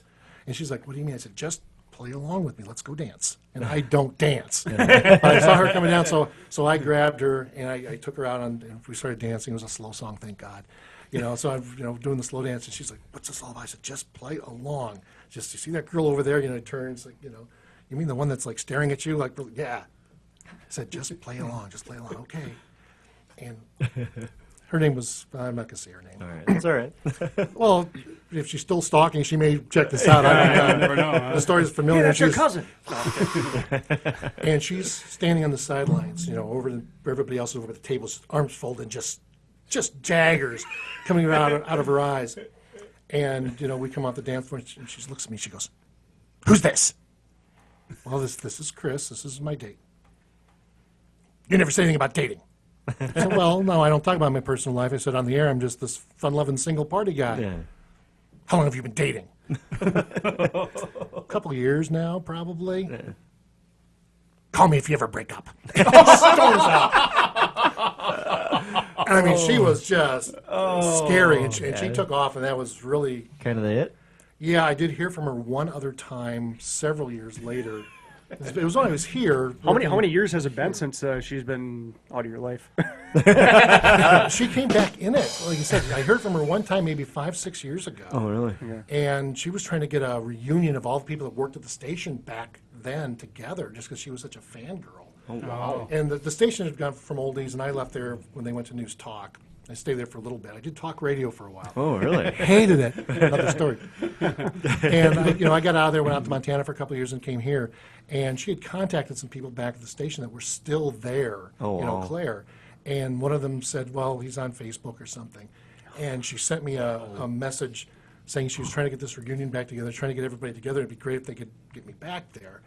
And I said, well, thank you, but No. No, thank you. That's the only time I've ever heard from her since. No, Rex. Talk about Rex a little. Wasn't he? Rex on Lane. there? He was on Sexy WAXX. WAXX. Rex That Lane was on our- W104.4. That was in our Eau Claire. aunt's. That's our cousin's That's dad. my uncle. That's my Yeah. uncle. Oh, really? Okay, Yeah. because that's the station I worked for. I didn't say where I worked, but that's where I worked was Wax and Way. He was one of the. Yeah, He yeah. was one of the guys at my baptism when I was. He was Rex I mean, he Lane. was he was there for quite some time, and then he did come back down here and start working for WITE. Yep, he was over here for a while. Yeah, that's he was. I don't know how long he was with them, but then he started working with because when he was younger, he used to announce at the racetrack when Dick Trickle and Mars Mazeppa Sure. and them guys were all there, and so when he came back to this area and started, with WITE, he got it worked out where he started doing his promotion with the racetrack there again, and then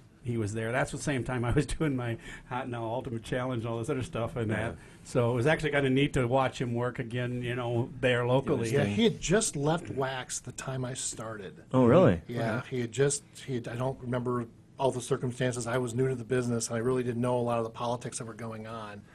And, God, who was he dating? Connie? Was that her name? Yeah. That's why they get a that's- weird look. She was like a that's- receptionist Yes, yeah. at That the time. was- So, yeah. okay, Yeah. I won't, He I won't was- get into your personal He was life. married to our aunt. Yeah, that's after 25 years of Okay, marriage. so yeah, anyway. It's okay. It's no big It's deal. no- It's no big deal. Yeah, It's just I mean, that, he's yeah, passed Connie was- on now. Connie was He's the long gone. He receptionist. passed away a few years ago. Connie was the receptionist, so that's how I knew Rex, because Rex was always around because of Connie. So Yep. that's how I knew Yep. Rex. I knew he used to work there. So I knew him, and then I knew he was over here, but that was when I wasn't over here. Now, Yeah, you brought Destiny to BL Bogdan. Yeah. Her husband, that's his dad. Say that again. Her husband is his Her dad. husband is whose That's dad? Rex that's Lane. Rex Rex is Lane? his dad. No, Rex no. is Destiny's no, husband's Her dad. husband is You're confusing the son of shit out of him. Rex. That's what I just said. Oh, Rex's son. Rex is the Rex's father son. of Yeah. Kim, which is Destiny's husband. You almost yeah. made it sound like Okay. her Yeah, I was husband gonna- is her dad. Yeah, That's what you did. that's where I was getting lost. Yeah, Maybe I did. We're a close family, by the way. apparently Very a little close. too We, close. we brought Kentucky up here. Yeah. No, with Destiny, you want to hear the quick Destiny story? Oh, Is yeah. She is convinced I'm a serial killer. Oh, really? Yeah. What? Convinced? She was convinced. What? Not so much anymore. Okay. Yeah, it was probably all the screaming coming from the basement. But, it won't- no, So the guy that got arrested in Rapids for taking those guys from Johnny's really wasn't that guy. That was you. I'm not saying anything that could get me. No, she lived in Port Edwards when I lived there. It's got to be 15, 16 years ago now. Yeah. We lived in the same apartment building. Okay. Okay. Now, I didn't know her name or anything like that. She's just one of the people there. And she always referred to me as the Saturn man because I drove a Saturn at the time. And she always thought I was just very quiet, very nice, very polite. I'd hold the door open for her and Right. things like that, and would always say hello and how's everything. And I think her kid was just a little baby at the time. Yeah. So how Yeah. old is it, Quinn? Quinn, yeah. He's, How old's Quinn now? 15-ish? 15. 15, I think. So this Yeah, may be 15. about 14 years ago because Quinn was just a screamy little bratty little baby. No, I actually don't know Quinn, but yeah, Quinn was just a little baby. I knew she had a little baby, and she was just no one could be that nice, no one could be that quiet, no one could be that polite. The writer in her. He's got to Yeah. he's got to be a serial killer. And she apparently had this whole backstory for me because, like I said, she's a writer. Yeah. So she created a whole backstory for all this stuff. And several years later, I knew her brother Mac and Fabian. Yeah. Yep. They both worked work for the me. radio, Both too. of them worked Yeah. for me for a little while in there. But I'd gotten to know Mac through some other friends in Port Edwards, like some of the high school kids were fans of GLX or whatever. And so I got to know some of them as they were around that time. I don't know if some of them may have job shadowed or something. I don't really remember. But so I got to know them, and it's like, oh yeah, well, you used to live in the same building as my sister. So I started talking to Destiny. She said, oh yeah, you're the serial killer. And she tells me all this. I go, really? Because I'm nice and I'm polite. And now you've instantly got me as some sort of mass murderer. It's like, wow. it rubs the lotion on its skin. That's what she thought. I said, how can I be a serial killer living in an apartment building? Yeah. It's like an eightplex in Port Edwards. Well, I guess Well, Jeffrey Dahmer did Dahmer it. got away with it. And so have I.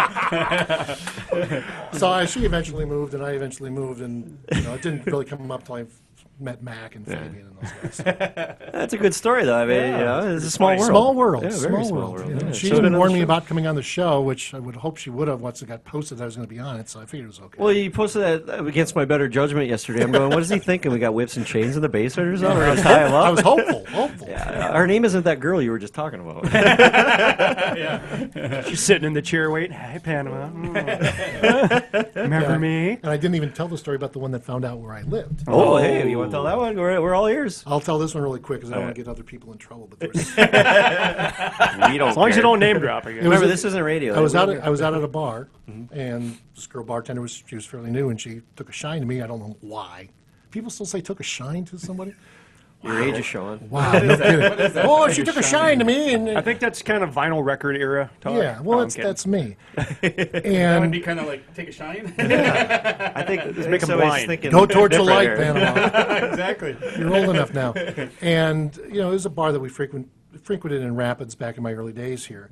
And she started asking some of the other people at the bar, you know, who I was, what my real name was, and all this kind of stuff. And she eventually kind of got to know one of my friends who worked at the station at the time. And he told her and showed her where I lived. Oh. Did you kick his ass later? Oh, He wasn't a good friend, was he? not anymore. No, I was gonna say. no, it became very awkward, and it was like she started calling me. Oh. She started coming over and knocking on the door. Does that hurt the earphones when I do that? And Just the she started knocking, and she'd call me because this is, you know, back before the age of cell phones and caller ID and all that. So if someone called, you answered the phone. I was over there earlier. Where were you? Oh, great! son of a bitch. You know, don't make me call the cops here. Yeah. I don't want you to be mad. Well, I'm mad because I'll call you tomorrow, so you won't be mad that I'm not calling you tomorrow. Oh, boy. And it got towards Christmas, and it was like, you know, I'm going out of town for Christmas. I'm not going to be able to call you tomorrow. I'm going to be at my parents' place. Good. No, don't be mad. If you really want me to call you, I'll call you. No, don't call me ever again. And we finally threatened her with restraining orders and all that stuff, and she finally backed off, and she moved out of town shortly after that. But I went to my boss at the time and said, look, if I've got to move because I'm being stalked by someone, Yeah. I said, you guys are paying for my new place. Yeah, You know? exactly. I think I You're paying found for all your these new expenses. radio name, Chick Magnet, now. You know, Serial killer. serial killer. I like that better. Makes it sound tougher. You know, Well, what, that's the problem is another now that thing. I've gotten older, I got to rely more on my personality. So I'm pretty much screwed. What got you to become Panama Jack? Where'd you come up with that name? And I why? didn't actually. I'd always used my real name, which I know none of you guys have asked me that yet. We didn't think Either that you wanted that public Either you knowledge know it, or I don't know it. I I don't was know. going to ask I'm you. on anyway. Panama Jack. if I you know you did with a little Panama research Jack. into my Facebook page, you could probably find it. There's a couple spots in there. I don't mind when people know it, but I don't share it that Can we get your openly. phone number if we find it? I'm just kidding. I'm Maybe, just maybe kidding. what's your address? Facebook. I will say this because it doesn't bother me. Okay. My phone number's on my Facebook page. Yeah, mine is If too. somebody really wants to call me and ask me a question about radio, as long as you're not crazy, you know, then I'll block your call now. I mean, now it's easier to block calls and Right, stuff. right. See, he was screening us for 2 years to make sure we Yeah. weren't fucked with him. If that I'll much. just call you when I let you know I'm out of town visiting If my some- parents. Yeah, if somebody wants to call, you know, if they have a legitimate question, or I'm fine with that. See, he's going to add you to his contacts right now. I am. Pick it up. I've had people do that. And they'll be out drinking at a bar. Somebody, I'll get a text that says, "Who sings such and such a song?" that's It's like, awesome. Who the hell is this? You know, it's like, oh, this is so and so. I got your number off Facebook. I added to contacts, and Yeah. it's I in used to there. call you up. He's in the bathtub. I'm sitting in the tub right now. Hey, it's after 2 o'clock. I'm listening. I got the bubbles in here. It'd be nice to share Yeah, them with you. just don't call me after midnight or something. Be reasonable, but I don't care. Yeah. That's fine. It's technically my work phone. It's when Yeah. people abuse it. That's when it starts getting a problem. I've never had that issue really, except on one or two rare occasions. Well, see, now I remember What was this- the original? I was story getting back about? to that. I remember like T-shirts. They used to have T-shirts a long time ago that said Panama Jack on it. It was like a rum shirt. Yeah, yeah. And then, you know, I heard that remember that. before I ever heard you on the radio, and then all of a sudden it's Panama Jack on the radio. I'm like, okay, where'd you come up Oh, with where the did I name? come up with that? That's Yeah. right. I'm going, okay. I didn't. Like I said, I always used my real name up to the point where I came here. Mm-hmm. And GLX had just gone classic rock, and we had a consultant that was helping with the switchover. He was out of Dallas. He was like a 70-year-old guy that's supposed to know classic rock. Okay, sure, whatever. So I'm the new guy. And he goes, look, I really want someone that's got a name that's going to stick out. Something that when people hear that name, they'll instantly think about WGLX, that they'll be tied together. So he works. wanted something Yeah. that was odd and different because nobody was really doing that here. You know, everyone's Steve Michaels and Yeah. you know things like that. He wanted something really different, And truthfully, I hated the idea. Oh, really? Absolutely hated it. But I said, you know what? I said, I'm a new guy. I'm a team player. If that's what you want, if you think that's going to work, I'll do it. So I became Panama Jack, which I absolutely hated. So he picked it, though. But he picked it. He goes, I always wanted to have a DJ named Panama Jack. I've always thought that would be cool. Yeah. So it was like, okay, that's it. Fine. I hated it. But now I'm so used to it. My mom calls me Panama. It's, like I said, I've used this name for 20 years now, so it's normal and average. When I get a call and someone asks for me by my real name, I know it's a bill collector. Or just, just a spam call of some sort, telemarketer, because they have my real name. But nobody calls me that, really, by my real name anymore. So I got that name, hated it. Short time into it, it became pretty obvious that this guy was dead on correct, that people remembered Panama Jack and associated with the radio station. And it does, And actually. Definitely. It's stuck. Now, has some of his other ideas for DJ names. One was Harry Keister. Oh, nice. That sounds like our kind of. And it's like, really? It'd be almost like my porn name would be Dinky Cook. Okay, this Panama thing worked great. Now you want to use Harry Keister? I think you're kind of old for this. This isn't going to work. Yeah. I think I like Panama Jack better than Harry think so, too. Keister. Yeah, Well, it's all. I mean, it's. because they could have just called you Harry Ass then, really. Well, people still call me that. They call me No Ass. Yeah. Pretzel stick. Yeah. So why were you pointing at me He forgot. when he said Harry Keister? Because he's not like your dad. Your dad's the hairy one. Oh, he's like a monkey. He's a got monkey. the He's hair not a coming out the baboon, top. that's how I can tell you that. Oh. Not Yeah, a every baboon finger monkey. that doesn't ever have a can. Well, it's. I think it's awesome that you that you use that name and you keep using it, and it's really stuck. That's what I'll always associated 103.3 with. And you're only really playing around that afternoon time. You really don't show up during the day, do you? Like early morning time at all much? No, we've got Bob and Tom on. Yeah. It's funny, though. People will still come up and say, I listen to you every morning, Panama.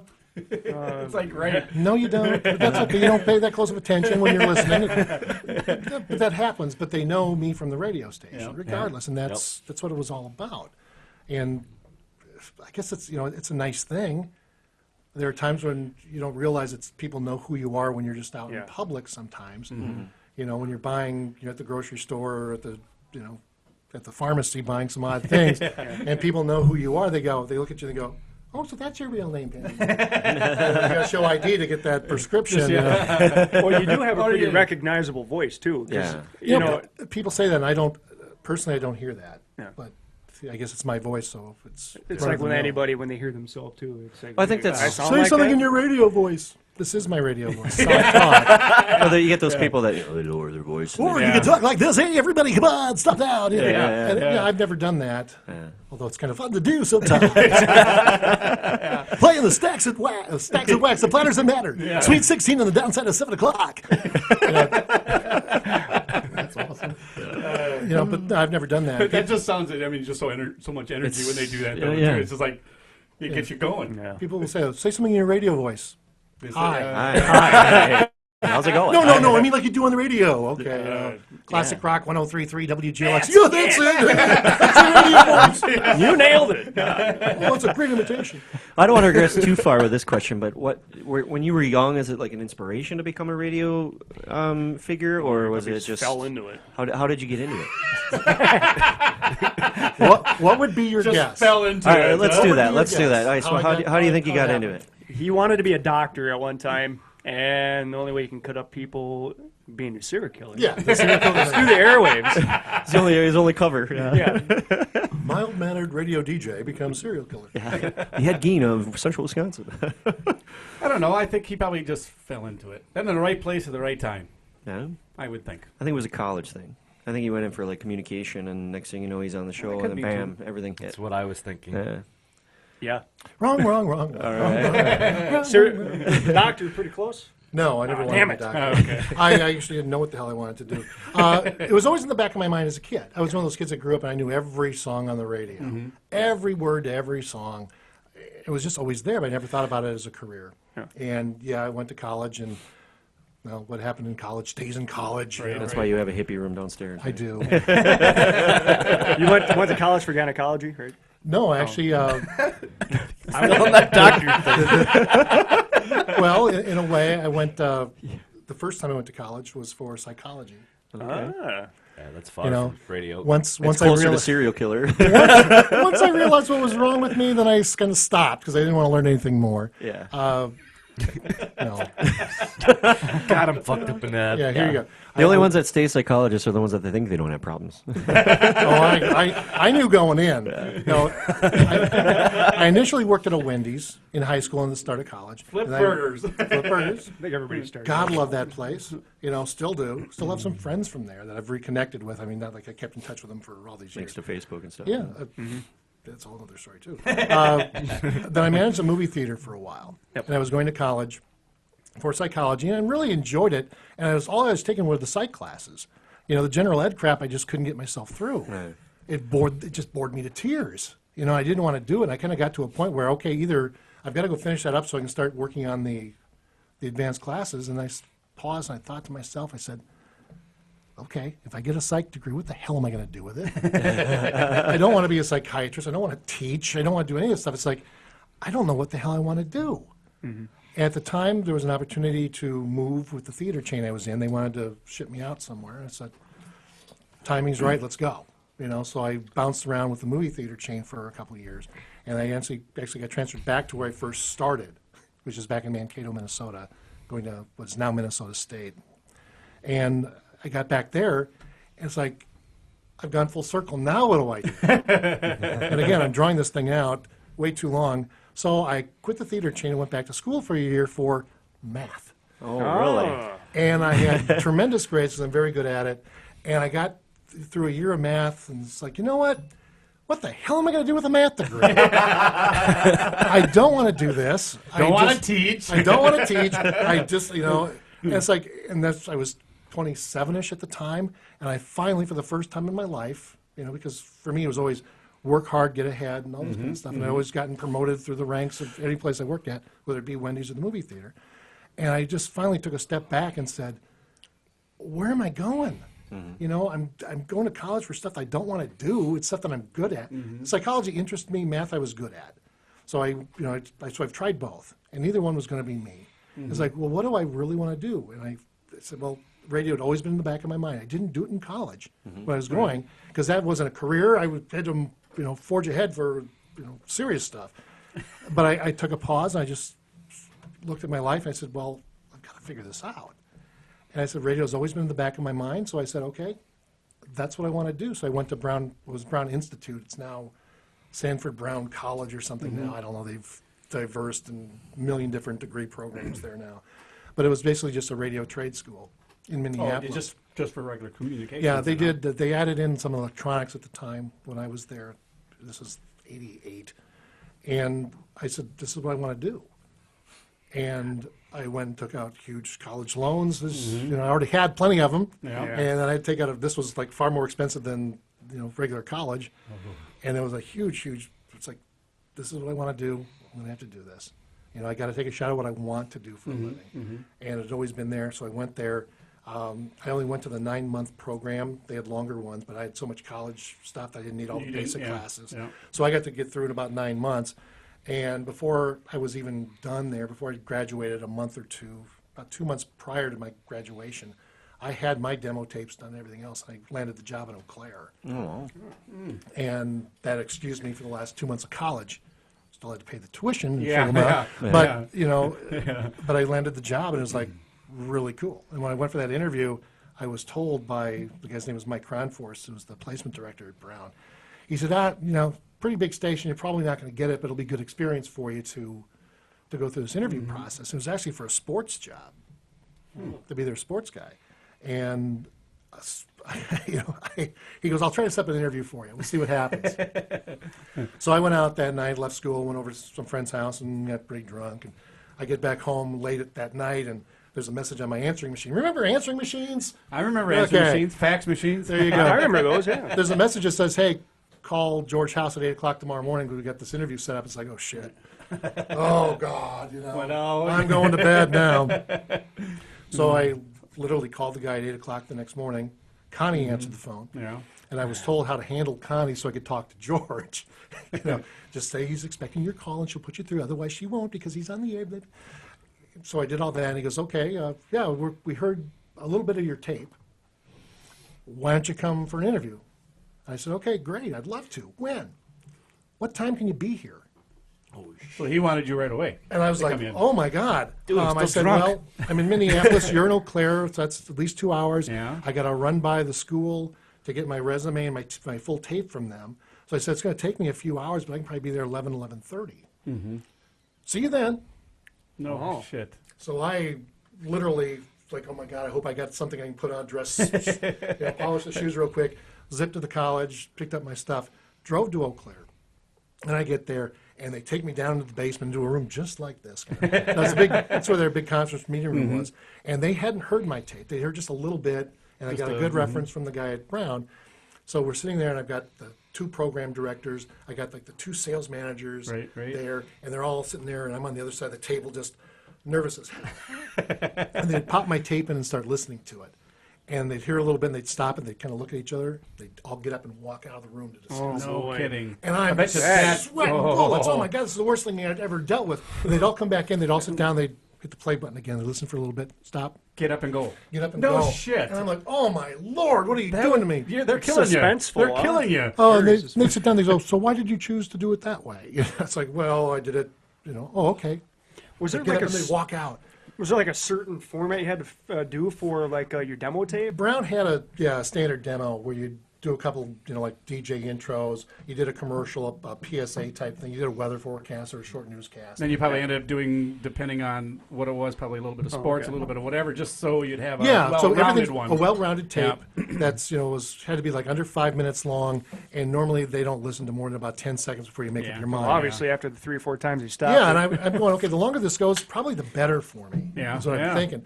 And eventually, we got through the whole tape, No shit. and George House was the program director for Wax at the time. He took me upstairs into one of the studios, and he and I sat down and started just chit-chatting back and forth about stuff to see how the rapport was going. Unbeknownst to me, the other guys were calling my references and everything else behind my back. Well, not behind Bait my and back. switch, yeah. Yeah. So now it's getting late in the afternoon because they'd leave me sitting there for a long time too. And it's getting down. It's like 5:15. I've been there for like 5 hours. Holy shit. And I'm like, I'm exhausted. I'm drained. And I had a date that night to go to an REM concert in Burnsville. I had tickets, and the girl, she was driving down from Bismarck, North Dakota. And you're still sitting there. Because I was planning on skipping school for like half that day because she was coming down to meet me. Sure. And we were going to go see REM, and so it's all just like happening so fast. It's like 5:15, and she was meeting me like at 2 o'clock in the afternoon. And again, before cell phones and anything else, I had left a note on my apartment door by the buzzers. I lived in a secure building, that she never saw. I left a note on a message on my answering machine saying, "If this is you, Pam, I'll be back. I just don't know when. I got a job interview. I had to leave town, but I'll be back. Don't worry." Yeah. So it's like 5:15. They pull me into the general manager's office, and I'm in there, and it's like, oh my God, nice to meet you, blah blah blah. And he started talking about insurance and things. And I said, whoa. I said, well, this is nice. And I said, but does this mean I get a job? And he looked at the other guys. He goes, "Didn't you tell him we were going to hire him?" Oh no, we hadn't mentioned that. Oh, my Oh, God. jeez. So it's how like- long it's like, was it oh. woods until they actually told you, when they made their decision that they were going to hire you, didn't until they told you that? This was on a Wednesday that all this was happening. And before I left that building, I had the job. Oh, that's awesome. So I got the interview and landed that job before I Right. left the building. The problem was it was like 5:30 now, and still a 2-hour drive back to a Right. 7 o'clock concert. Oh, Where I've got missed somebody it. who drove down from Bismarck, Yeah. that I couldn't get hold of any longer She's to waiting. meet me there, and she was meeting me at about 2 o'clock. And I'm going, oh shit, I've never in my life driven so fast. I left that place, I grabbed a newspaper so I could, because I go, well, when can you start? It's like, I asked when they wanted me to start, they said, how about Monday?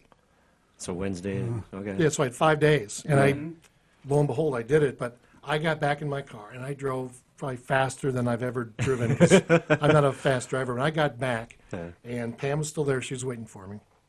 And she was like, mad, I'd say, but not what I really was gonna mad. say. She goes, well, what was I going to do, drive all the way back? you know. I Yeah. said, well, no, I understand. You But I got she the was- job. She was reading some room. Yeah, so I'm there in my monkey suit. It's like, come on, let's go. Let's go upstairs so I can change. I'm not going to the concert like this. It's like, we can make this. We can, you know. Yeah. So we zip upstairs, we slam a beer, and I change real quick, and we rush. Luckily, I live fairly close to what was the old Met Center, where the Mall of Right. America is now. Rushed there, get in. We bought T-shirts and everything that we always did at concerts, and we got to the place, and it's like we sat down. Boom! And the second we sat down in our seats, Music started. the lights went down, That's awesome. and the opening band started, which was Robin Hitchcock and the Egyptians. And it was like, oh my God! You know, and I took that one moment, and it's like, my What a God, this day. is like the perfect fucking day I've ever had. And there's actually, I blogged about it on my Facebook page. If you dig into my notes or something in there, I've told that story several times on there, and because I got the job, my career was starting. You know, I went out to this interview. You know, Pam was still there. We got to the concert right on time. It's like everything Just in my fell life right into that place, I've been yeah. worried about for all these years. And everything just fell into place, and everything was right suddenly. And that's when you kind of know that It should have been. this was the right decision. You knew, you knew So exactly. you got the job, you got the beer, you got the girl, you got the concert. It was like a perfect movie. It was. And I say, what I wrote on the Facebook page, I say, this is the perfect day. It sets the the most perfect day. parameter I for also, everything. yeah, I also ran into a couple of people at this concert that were some of my favorite people from working in Mankato from the years before. Oh, When that's I worked cool. at the theater, it's like, oh my God, who's that right down in front of us? Pardon two me, rows. file size Oh my limit God, it's Beth reached. Pearson, and her brother Toby's here, and oh, it's like, oh my God, I can't believe I'm seeing you people. Yeah. Oh, that's what it said. We're Hold on, out hold of on. time. No, we're not out of time. We just got to go like this. Oh, It notified me that stopped recording at 2:50. At 2 hours and it 15 just did. seconds, It it just just did. Oh, stopped. so we didn't miss my story. No, about the no, whole no. thing, oh, thank God. I thought it was my phone. Yeah. Something to say. I thought it was my phone. Oh, thank God. There are people who missed Oh, you that didn't hear story. it. Like, what the You'd have fuck to are you redo it I was again. looking at it. Yeah, we got to start Same, over. with the same vibe, same feeling. Yeah, but it was so cool because everything was just like it came together at that moment. Now the job in Eau Claire wasn't the most perfect job after 3 years, and I moved on and Right. and all that stuff. It was fine, but at that moment it was the most perfect job in the world. That got you started, and That got me started, and Where you are really, today. if you look at the hours I was working there, it was the worst job I'd ever had in my entire life. Because I was working split shifts, and I was there for the morning show, so I was getting up at like 3:30 in the morning. I'd work till about 9 o'clock. Then I'd be off for a couple of hours and come back about 2, 3 in the afternoon to do the afternoon sports. If there's anything I had to cover at night, well, I might have to do that. Oh, Then, A lot of hours. then on the weekends, because I wanted to be on air as a jock, I was doing like the 10 to 2 midday, 10 A to 2 P, like on the oldie station at the time. And then I would come back and do, was it like the midnight to 6 Saturday morning? Oh, wow. And then Sunday night I would do 6 to midnight on wax. And then get back up at 3 in the morning. Well, that was Monday would be my day off. Oh, okay. So when I got done 6 to midnight Sunday night, then I had to record everything for the morning show. So I had to wait. If the Brewers were playing on the West Coast and Right. they get done to 2 in the morning, it's not like today either. You had to wait for those stories to get filed Yeah. by the Right. wire services so you could find out the Right. answer Yeah. or find out who won and lost and get the details of the game. So you have to wait around sometimes at 2, 3 in the morning before you get all the information you needed to complete your sportscast. So I'd pre-record then all the sports for the morning. Then I got to go home, and that was my day off. I'd walk out of there at 3 in the morning, and I'd have to be, I'd sleep freaking all day. Then you get up, it's 8 o'clock at night, realizing that it's time to go to bed again because I got to go to sleep. Yeah. So hour-wise, it was terrible. A few months later, I actually got promoted off sports to doing mornings on the oldie station on WAYY at the time. A couple of years later, we switched to News Talk, so I was doing talk for a little bit and absolutely hated it. And that's when I kind of said, it's time to move on because I just wasn't enjoying it. Learned so much there. Oh, yeah. Because all the things I got to do was an incredible experience. I'm so thankful for it. But it was just time. It wasn't. I wanted to be a music guy, and here I was back to doing talk shows and things like that, which I didn't want to do. man, who does that stuff? Yeah, really? Why would you talk? Well, the thing was, Boring. this was the Yeah. instructions I got from my boss. Yeah. Is that they wanted me to be a local Rush Limbaugh, Oh, wow. and that was not. Not gonna I'm not a political guy, Yeah. but that's what they kind of wanted. And then the worst part, and I'm thinking, people are going to think I'm bad mouthing him now, but the worst part about this is if you started talking about local politics, somebody in management would come to you and say, hey, don't talk about him like that. He's my friend. We're an optimist club together. Well, how can I talk about him? If you can't, yeah, If, exactly. if they're your friend, I can't say anything bad about him. I said, it was a tough dynamic, and no one had ever done talk radio in that radio group at that time, so it was new to everybody, even to the real experienced people that were my bosses. So it was a weird dynamic, and it was like, this just isn't me right now. Yeah. And I wanted to do something else, so I went out to Montana for a couple of years, and great experience. I got to do everything out there, dip my fingers in every little aspect of radio and kind of figure out what I wanted to do. And then a couple of people that I'd met in Eau Claire were working here when we switched the old WWRW, W103 to GLX. I'd worked with a couple of people, Ed Paulson and Dan Lee were their names. I worked with them in Eau Claire. You don't remember that, do you? No. WWRW? That one I Well, talk about the worst call letters in history. I Fucking know. W's. WWRW. It's the toughest one to say. W103. might as well just throw another W. think Wonderful, Wisconsin Rapids, I Wisconsin. think I was Exactly. That's what that stood Yeah, for? you were Wisconsin diapers. Rapids, Wisconsin. Yeah. Wonderful. Wonderful Oh, Wisconsin wonderful. Rapids, Yeah. Wisconsin. That's what I was. What year was that? That was early 90s. Yeah. I was still shitting myself. What are you talking about? And You that's still do. changed. Yeah. Yeah, changes how. That hasn't changed, I Eddie. still shit myself, yeah, right? So I There goes got the a call sock. when I was out in Montana. Hey, do you want to come over here? We get started up a classic rock station. You want to come here? And it's like, Perfect. okay. I was happy out in Montana. It was a nice place, but it's like, this is closer to home. Right, They right. pay me more money. Not that influences my life. Yeah. But it was a That little helped, bit- though. It helped. But you're originally It from helped. Rapids anyway, correct? I am not. Oh, really? It's a good question. Where are you from? I grew up in Minnetonka, Minnesota. Okay. So I'm a Minnesota boy. Went to college in Mankato, as you mentioned. Yep. Then the various travels we just covered. Okay. And And then lo I and ended up- behold, now you call this place home. Well, it is home. It's Yeah. been my home for 20 years now, a little more than 20 years. Lived a couple years in Rapids and a couple years in Port Edwards and a couple years in Plover. Yeah. And now finally settled in Point, officially, I think. That's good. At least my mortgage says I'm officially Exactly. Exactly. residing in Cedar Point now. That's where the payment goes anay, right? So you obviously would not be rather be doing anything right now in your life other than what you're doing. Which I don't is know what the hell I almost- could do. Yeah. You always got that math degree. What kind of, no, I don't. I didn't finish. I never finished any of those degrees because it just wasn't. I just knew I wasn't going to do anything with it. Yeah. I could spend 2 more years and get a degree that I wouldn't know what to do. Really, with. yeah, really. So it's kind of like a communications degree, philosophy degree, or something. Yeah, I don't know what I'd do now if it wasn't for radio. The business has changed greatly as we've talked from playing records to everything being on computers. But Well, obviously, you got a love for it if you've been doing it for so long, too. Yeah. yeah. Yeah. Yeah, I mean, it's what I love to do. I'm happy every day I go to work for the most part. That's Well, good. that's good. At That's least awesome. the hours ain't crazy bad like they were before. They're not. They're nowhere near that. They're still can be bad sometimes because, you're out doing the events and things at times where you'd rather be off. Yeah. It's a weekend big It's always a event. weekend, yeah. We're probably going to be there in some way, shape, or form for a lot of events, and that means you're giving your own personal time to promote the radio station Right, on right. the weekend when you would like to be off. Yeah.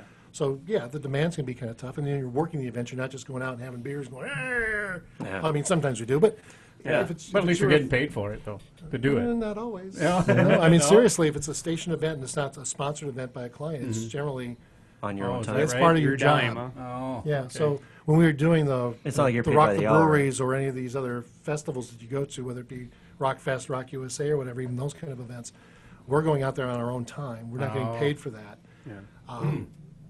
But it's not like I you're always paid by thought the that- hour. You guys are No, really kind of I'm paid salaried. by salary. So, I work part of the contract. 50 hours during the course of the week anyway. Yeah. So weekends, to get me to give up my time on the weekend is pretty hard to I was do. gonna say, yeah. Well, thank you, by the way. I sure did. Yeah. That's what I was going for. that's a good segue to, we can kind of finish the show up, and we've been doing this for over 2.5 hours now. So, but yeah, it goes by quick, doesn't Hey, you it? did better than It does. 10 minutes, you thought, huh? No, You did better. I haven't said anything that's got me too much trouble. I don't No. No, not at all, not at all. And we really appreciate you coming by and Oh, hanging yes, out with we us do. and giving If us some of anything, your it's going time. to make people want more. I mean, next time Oh we yeah, can. part two Part 2, yeah. of this mess. Yeah. There's nothing wrong with that. You'll have to talk to my agent. All right. I need a full You breakfast can actually buffet. bring him along if you wanted to. I've got an agent. Well, Well, it's all in the goals, right? Where you want to go, what you want to do. Well, Exactly. we could have a breakfast spread one morning. What are you talking about? That's an awesome That's- spread. No, it's wonderful. And where do you go to drink That's out like a of Crystal? diabetic spread. Well, no, I was talking about more like hash browns, eggs, scrambled eggs, bacon. and stuff like that. And no napkin. A juice bar would be nice. no, there will be napkins. We'll buy you a pack of 5,000 just for you. Yeah, I would. We would have had screwdrivers this morning, but I drank all the vodka and orange juice last night. So. Yeah, between you and my son, right? Yeah. And you wanted me to come. Yeah, I did. I wanted everyone to show up. I always want people to show up. You didn't want me to come. Yeah, I did. You didn't text me, so. Oh, I guess I didn't. I spoke You to showed up anyway, right? No, I stayed home. Fuck I that. figured you did enough of your son. See, he's number 2 on Panama's list. Now you're number 2 on his list. I'm always number 2. I'm like number 10 on his list. He's actually number 1. It's right? family love, right? Yeah, go fuck yourself. But I'm no, so glad I'm not part of your family. Yeah. Either Well, way. it's almost close enough. You're on the radio every day. You're part of our lives. You I know, am- I and want to I'm- say thank you for that because it's I'm awesome. privileged to have that, the opportunity that people will spend time and listen. I mean, that's kind of cool. Like I said, you cover a lot of my hours at work while I work, so you make my vocation tolerable.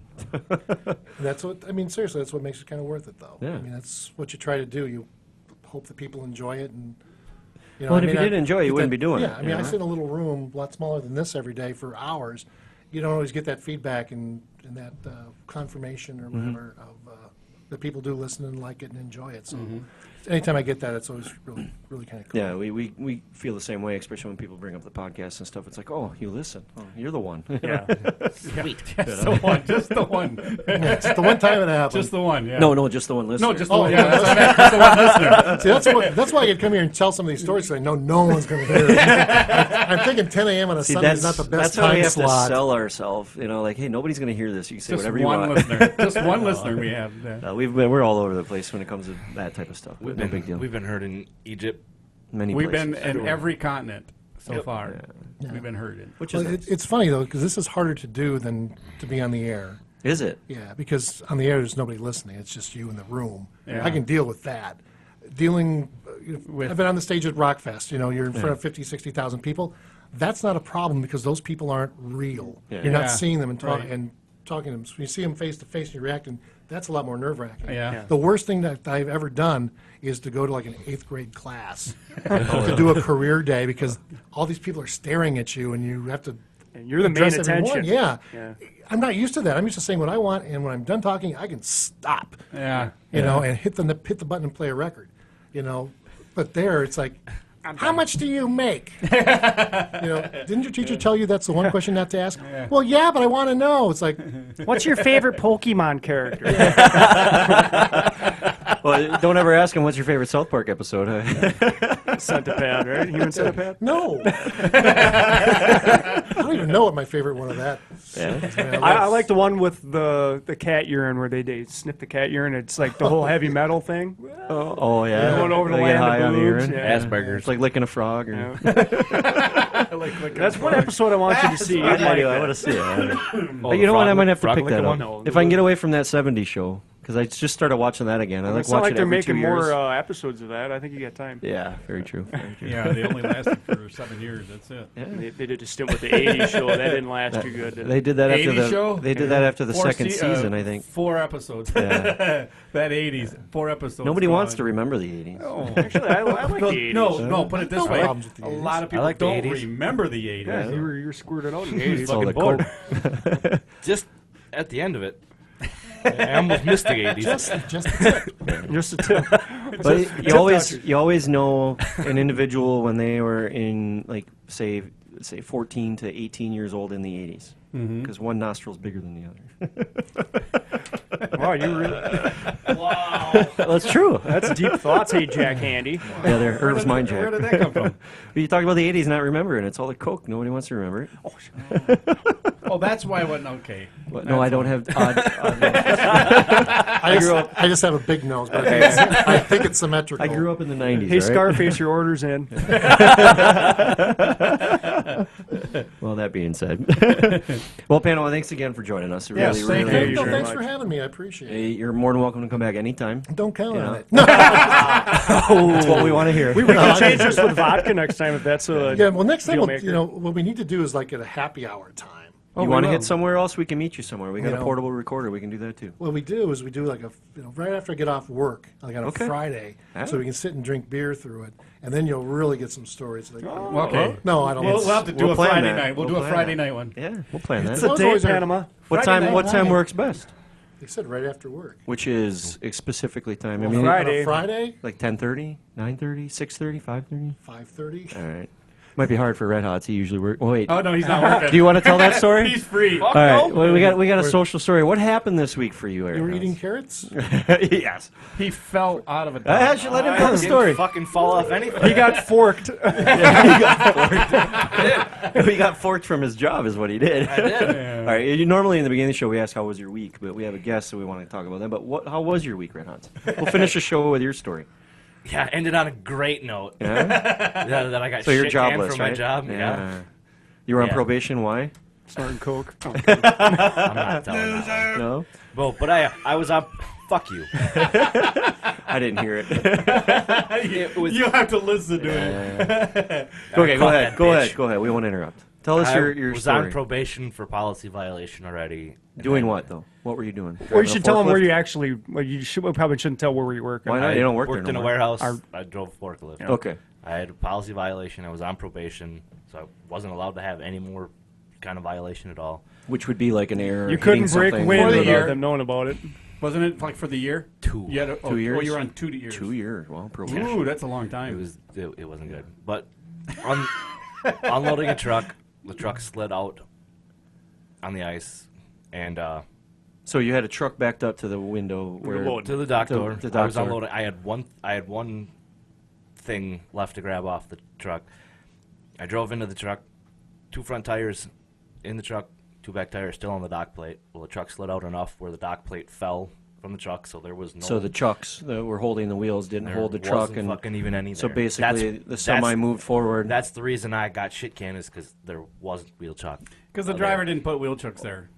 That's why it's But it policy is a fork- violation on yeah, my it's end a forklift because drivers to make sure I'm that they're supposed there. to check that it's Yeah, there. I yeah. didn't. Truck slid out. Well, the dumb, yeah, I'm gonna Driver. say it, the dumb fucking driver heard the dock plate fall, and He thought it was okay. He was sitting thought in the truck. He started his truck and put it in the gear because I saw brake lights light up. Yeah. So I went over to the next door and I did this. Like, don't move. Hey, okay, what does that? What does that usually tell you? Stop. Okay. Stop, get your attention, find out why I'm doing this. And what did the driver say? After he pulled out and pulled my forklift off the fucking dock, Which then it landed on the ground. which then it was outside, All right. where it's not fucking supposed to be. Huh? Really? I don't know a lot about forklifts, but It was base jumping. That's This what it was dumb doing. shit actually tells me, I thought that meant I was all good. Oh my God! Are you kidding me? Yeah. Hey, this is a good show. Yeah. I'm like, if you were all good, I'd have fucking walked out here and told you. You're all good. You can take off. now. Or, you're good, buddy. Yeah. Yeah, Or You the know. dock light that's usually red would turn green. There's no dock lights. that building doesn't have There's them. no locks. They don't have dock lights? Nothing. Oh, those guys. Well, I are bet you idiots. there's going to be some now, aren't there? Yeah, there should be. Oh, actually, they're speaking of dock lights. They're supposed to be in the whatever. Warehouse specialists. WSP. Yeah, WSI. Or whatever. Maintenance was supposed to put them in. Well, the owner of the building, Didn't want them. Probably. he told them to wait because he was putting new shelters around all the dock doors. Well, it took him three fucking months to finally put those on. And then by that time, WSI maintenance they were real busy, didn't have time to come back and put them in yet. Okay, so So there was unfortunately, supposed to the be lights facility there. wasn't. Yeah, but see, a lot of these places like this, they have signs outside for the drivers. Yeah. Please chalk your wheels. Yeah. They don't even have those. No, but it's a forklift. But driver's see, but responsibility. that's not the point though. The point is that driver wants to make sure that his truck stays secured and not go out. Yeah. Because if the truck would have pulled out, he could have damaged the truck just as much as lose Himself. his job or himself. no So woulda that about usually it. the driver is also responsible to make sure that He the truck dragged doesn't that go. Well, fucking here's the thing. forklift because it fell out the dock Yeah. with the 2 front tires that have the But see- parking, had the parking brake set. So when he pulled out, the 2 front tires stayed in the truck. And he it pulled just it went off the dock. 'Cause backwards. if you look at the back of the lift, there's big scuff marks because 'Cause he it dragged dragged it it across off, the yeah. parking lot before the front tires actually fell But out. the main error is that he didn't do his job, but the truck's on. The second error is the truck driver left without really knowing He should have left. checked with the Well, forklift driver but see, to let him the know he thing was of it done. is that for 27 years that I did this, that if I know what comes off the truck. Yeah. By base You jumping know, when forklifts I off a dock. But no. Usually when you go to place, either going to get loaded or unloaded. You know what's going on the truck, what's what's not coming going off, off yeah. the truck, or what's coming off the truck. You know that you do not go in your truck, put the Until key they in it until you know that you have signed the papers and you're cleared to leave. Yeah. Every place that I've gone to, we had a driver station. That's where we stayed until we were either loaded or unloaded. Yep. And then they said, "You're done. Now you can leave." Then we left. I know. You know, I get it. But then we also were responsible. We were also responsible to chalk our own tires. Yeah. That's Not why every place That's is why that way. I. That's Yeah. why. That's I why he mean, lost his policy. job. But is see, 'cause but he see, didn't- but see, and that's why when they came with the new locks Yeah. and the lights, that made it a lot easier for us. Which we don't You know, have. because when you were backing up and they were red, you don't back up into it. Yeah. If it's green, back up into it. Yeah. You know, and some of the drivers, they don't like to leave their truck. Yeah. And that's why the lights work really well, because while they're sitting there, as They'll long see as, as long as they're red, you know you don't leave. Yeah. Because his big thing was he heard the dock plate. That's the thing with that facility. Yeah, they well- hear the dock plate. But most drivers. Yeah, but that's- see- This whole thing could have Most been dr- prevented if the truck driver wouldn't have moved out. I get that. Because he could have went up to the Well, truck but see, driver the and said, thing "Hey, of I it need is- you to is back up. My forklift's half A lot on, of this half would off." have been prevented this if place. the company would have done what they were supposed to do to prevent it, and the drivers wasn't sitting in there and just assumed that he was ready to leave. It seems like a You lot of know? these companies I mean, are reactive you know, instead of proactive. But see, the thing of it is when he got off the forklift, you know, and he put it in the emergency Parking brake, brake on, and he opened up the door and tried to wave him down and let him know, don't leave. And he's the stupid ass that thought, "Oh, I can go now." Yeah. I mean, come on, what truck driver? I mean, I don't don't know know any anybody. truck I don't know driver that- anybody if they that hear would that, go say down, this yeah. is. Go ahead, leave. You can go. he was just trying to pretty much lay the blame on him, saying it wasn't my fault. He said I could But it's leave. the devil's in the details here. The detail is he Well, didn't chuck yes, the but the wheels, thing so. of it is that, like I said, it's the company also has to look at the whole picture, just not his picture. I know. And when they look at just the employer's picture, an But employee's employers picture, don't do that it's- anymore. Yes. They think about the But liability. again, but see again, that but truck driver's but going to the come only back reason- 100 the different only times. reason the truck- He's a liability then. The guy went to go move was because he heard the plate fall because the trailer slid out. If a wheel truck would have been there, the chances of the Yeah, but the truck weird thing sliding is how the hell did the truck slide out if you it know was what? still hooked up to the fucking engine? The main thing is you're all right. I mean, Yeah. you could have been on that. That's the main forklift. thing. You're here today talking. Yeah, You could have been on that forklift getting dragged. because I've No, thank you. Yeah, that shit happens. So you're looking for a job, huh? The radio station's always hiring. No, we're not. Go to ABR. Yeah. Make Tell some them I beer. sent you. and I'll make some beer at the brewery. We'll get some money You out can of meet it. Cheap Trick again. You want 50 Speaking of- bucks? What? You want an extra $50? want more than that. He wants a Well, referral. but I mean, if you get a referral, See, he's going to you get get a 150. referral and I get a referral. Yeah, he's going to get 150 bucks. You're going to get 50. I'll get you a thing. I'll get you a thing. And Do you want can go to 175 bucks? Come to the brewery. Yeah. You want some free beer? That's my incentive. I always give my incentive away. So, because Yeah, they've got that always at my hiring work, at the brewery. too. Because They haven't called me back They yet. can't keep people They there. haven't called me back yet. I don't know. You'll drink. Mike drink has the got profits Mike has away. got a list. Does he? Mike knows how much you drink, and he's Yeah. like, "Go fucking drink us Ah, some profit." bullshit. Between you, him, and Bill. I spent a night. I spent 4 hours in that brewery and I couldn't find a fucking beer to drink. Okay, so you can't be aware. You're gonna be scared. I'm gonna drink it. Step Walk up back to a the- few just walk up steps. to the You tank could have and- grabbed the whole pallet of stuff they were going to dump. Yeah, You it was said dumped. good. I didn't want. Yeah, I said, "Could I drink Hey. that?" He goes, "It was gonna taste like shit." I said, No, "No, I'm it not gonna didn't. drink it." No, You said it's up to you. They're just going to dump it. You took a drink of that shit. And you Well, were that like, one "Oh, was yeah, really yeah." shitty because it was added pale ale out of it. See, he I doesn't don't like like we pale. we got invited to go to the brewery because it's haunted. So we did our little. We Our what would you say? makeshift ghost adventure. We popped our nut on ghost adventuring. All right. And we got to go to the brewery with a few people that Six works with because he works there, and so we spent a few hours there walking around asking Yeah, what was questions. it, getting 4.5 ghost hours? stories. It was about 4.5 hours. Yeah. About 4.5 And hours. what'd you come back with? Well, we with a got few a whistles. picture. We Games, got a a few picture of a picture of face. beer. Okay. Cut some recordings that I don't know if you can really hear. I don't know. A couple of them you can hear something. You basically got to The other ones debunk it. I'm- Debunk I it don't know. yourself. This is a whistle we heard, Need a which filter. this is Red Hots and I were up on the top floor, which is the Not to fifth. put my headphones on now? No, I got it coming through speakers. We know you don't like those. We we were upstairs on the top floor of that place. We rode the service elevator all the way up, and it was just him and I in there. And we both know that we didn't do this, but this is just a.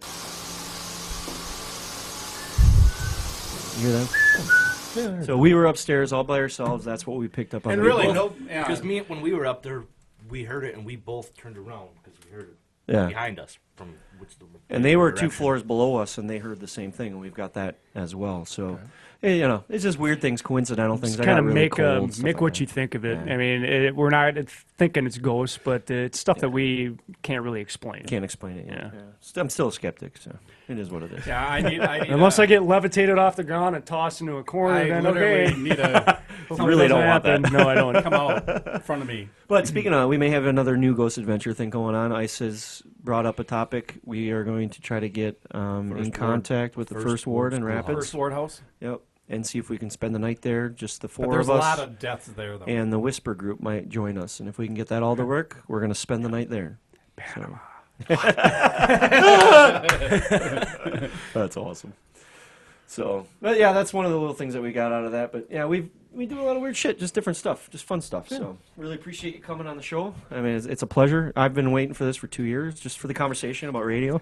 Yeah, Can't believe anyone would want to wait 2 years to talk to me. Well, hey, Thank you so much. You're very No, welcome. it's, Yeah, it's, it was it's, a good it's a time. nice experience. So. yeah. We Well, appreciate it. a lot of people I think are hesitant. You got the four of us come up to them and they're like, "Hey, you should be on our podcast. We do this. It's called the Dixon Cider Show." Okay, can I have a cart? Yeah. Yeah, and it goes right in the garbage. Yeah, but then when they sit down, they realize that there's just average guys just talking. That's all it really is. So we really appreciate it. So Yeah, it took me 2 years to. yeah. Well, at least it's here. Well, hopefully, like maybe in 2 months we can have this never happy know. hour We'll do it a Friday night. Friday Like I night. said, yeah, I want a Friday night. on a holiday weekend. A long Friday yeah, night. yeah. Week. Yeah, long weekend. I think it would be a lot different conversation with a lot of beers in me. Yeah. Oh, yeah. Definitely. You should Different yeah. conversation with a lot of Oh, beers you'll and get all of us. Hey, Panama, look at I might this. loosen up a little bit. We got beer? Pull them out. I'm still wondering about this damn wheel you guys are spinning before we went Well, on. that was just in case you were boring and only had 10 seconds to talk. That was a filler. Now it's gonna be another 4 years before we Yeah, get back on. But did we say that actually on the start of the No, podcast? no, So we that was didn't. beforehand? That was beforehand. Yeah. I told these guys that they don't know what they're getting themselves into because I only talk in 10-second sound bites, Yeah. and for me to talk more than 30 seconds is very uncomfortable. So they had no idea what they were getting themselves into. Well, so that I was was gonna be just a their back- worst. yeah. That was gonna be the worst just a guest backup, ever. yeah. Well, we sat down and talked about the Disc of Destiny. We're like, oh, this is going to predict our show. This is what we're going to do. But we've had so many guests and we've been doing things. We haven't really had the opportunity to utilize it as much. No, we so. did it twice already, I think, hasn't Once. we? We've Well, only done it once. basically, we use that basically if we have like repeating guests, Yeah. and it's basically just a big circle Our jerk, normal and then show. we just add that into it. But Yeah. since you're a new guest, we want to focus all our attention on you. Yeah, it should be all about It's all me. about It Panama. is. All It about is. you. All about me It's all all the about Panama. time. It's really hard when you get guests that have short answers and don't really talk much. So, So to Yeah. get into You know. this for monetary gain, yes. Okay. And how'd you get into radio? I just fell into it. Oh, Yeah. okay. Well, thank you very much. So I could have done that and been out of here 2 hours ago? Damn the luck. Exactly. we just had to log in your 10 seconds of talk time, though. So, but yeah, so we got a few other things coming in. We're still waiting on that email from Lana Turner. We were going to do her tonight, not literally. We were going to do her tonight. Sign me up. Sign me Coming up. back. I'll be there. Where does she live? Every time my hand's on my fleshlight, I'm doing her. Where does And she I live? bet you Yeah. she says She's- you call it Lana Kentucky? Turner. She's too, got huh? multiple houses. They live in multiple places, so you can't Tex- find her. They have a place in Texas and a place in California and New York, I believe No, they've got Kentucky. one. Or Kentucky, that's what yeah. it is. He's a That one's- central. Yeah. That one's closer. I'll go to that one Yeah. first.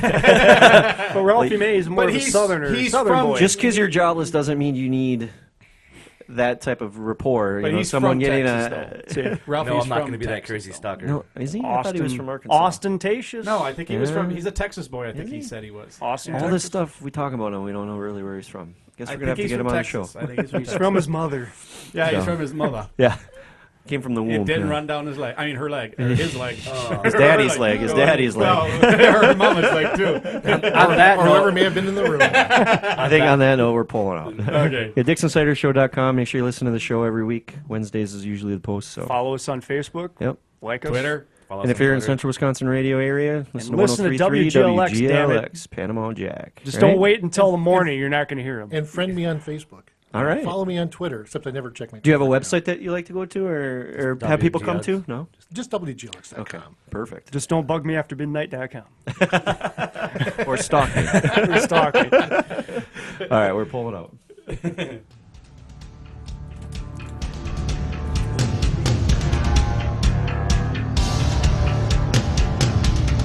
Here he is, you guys. Cider surprised you didn't have to go. Huge bladder. Same. It's like a hummingbird bladder. Oh, gotta pee.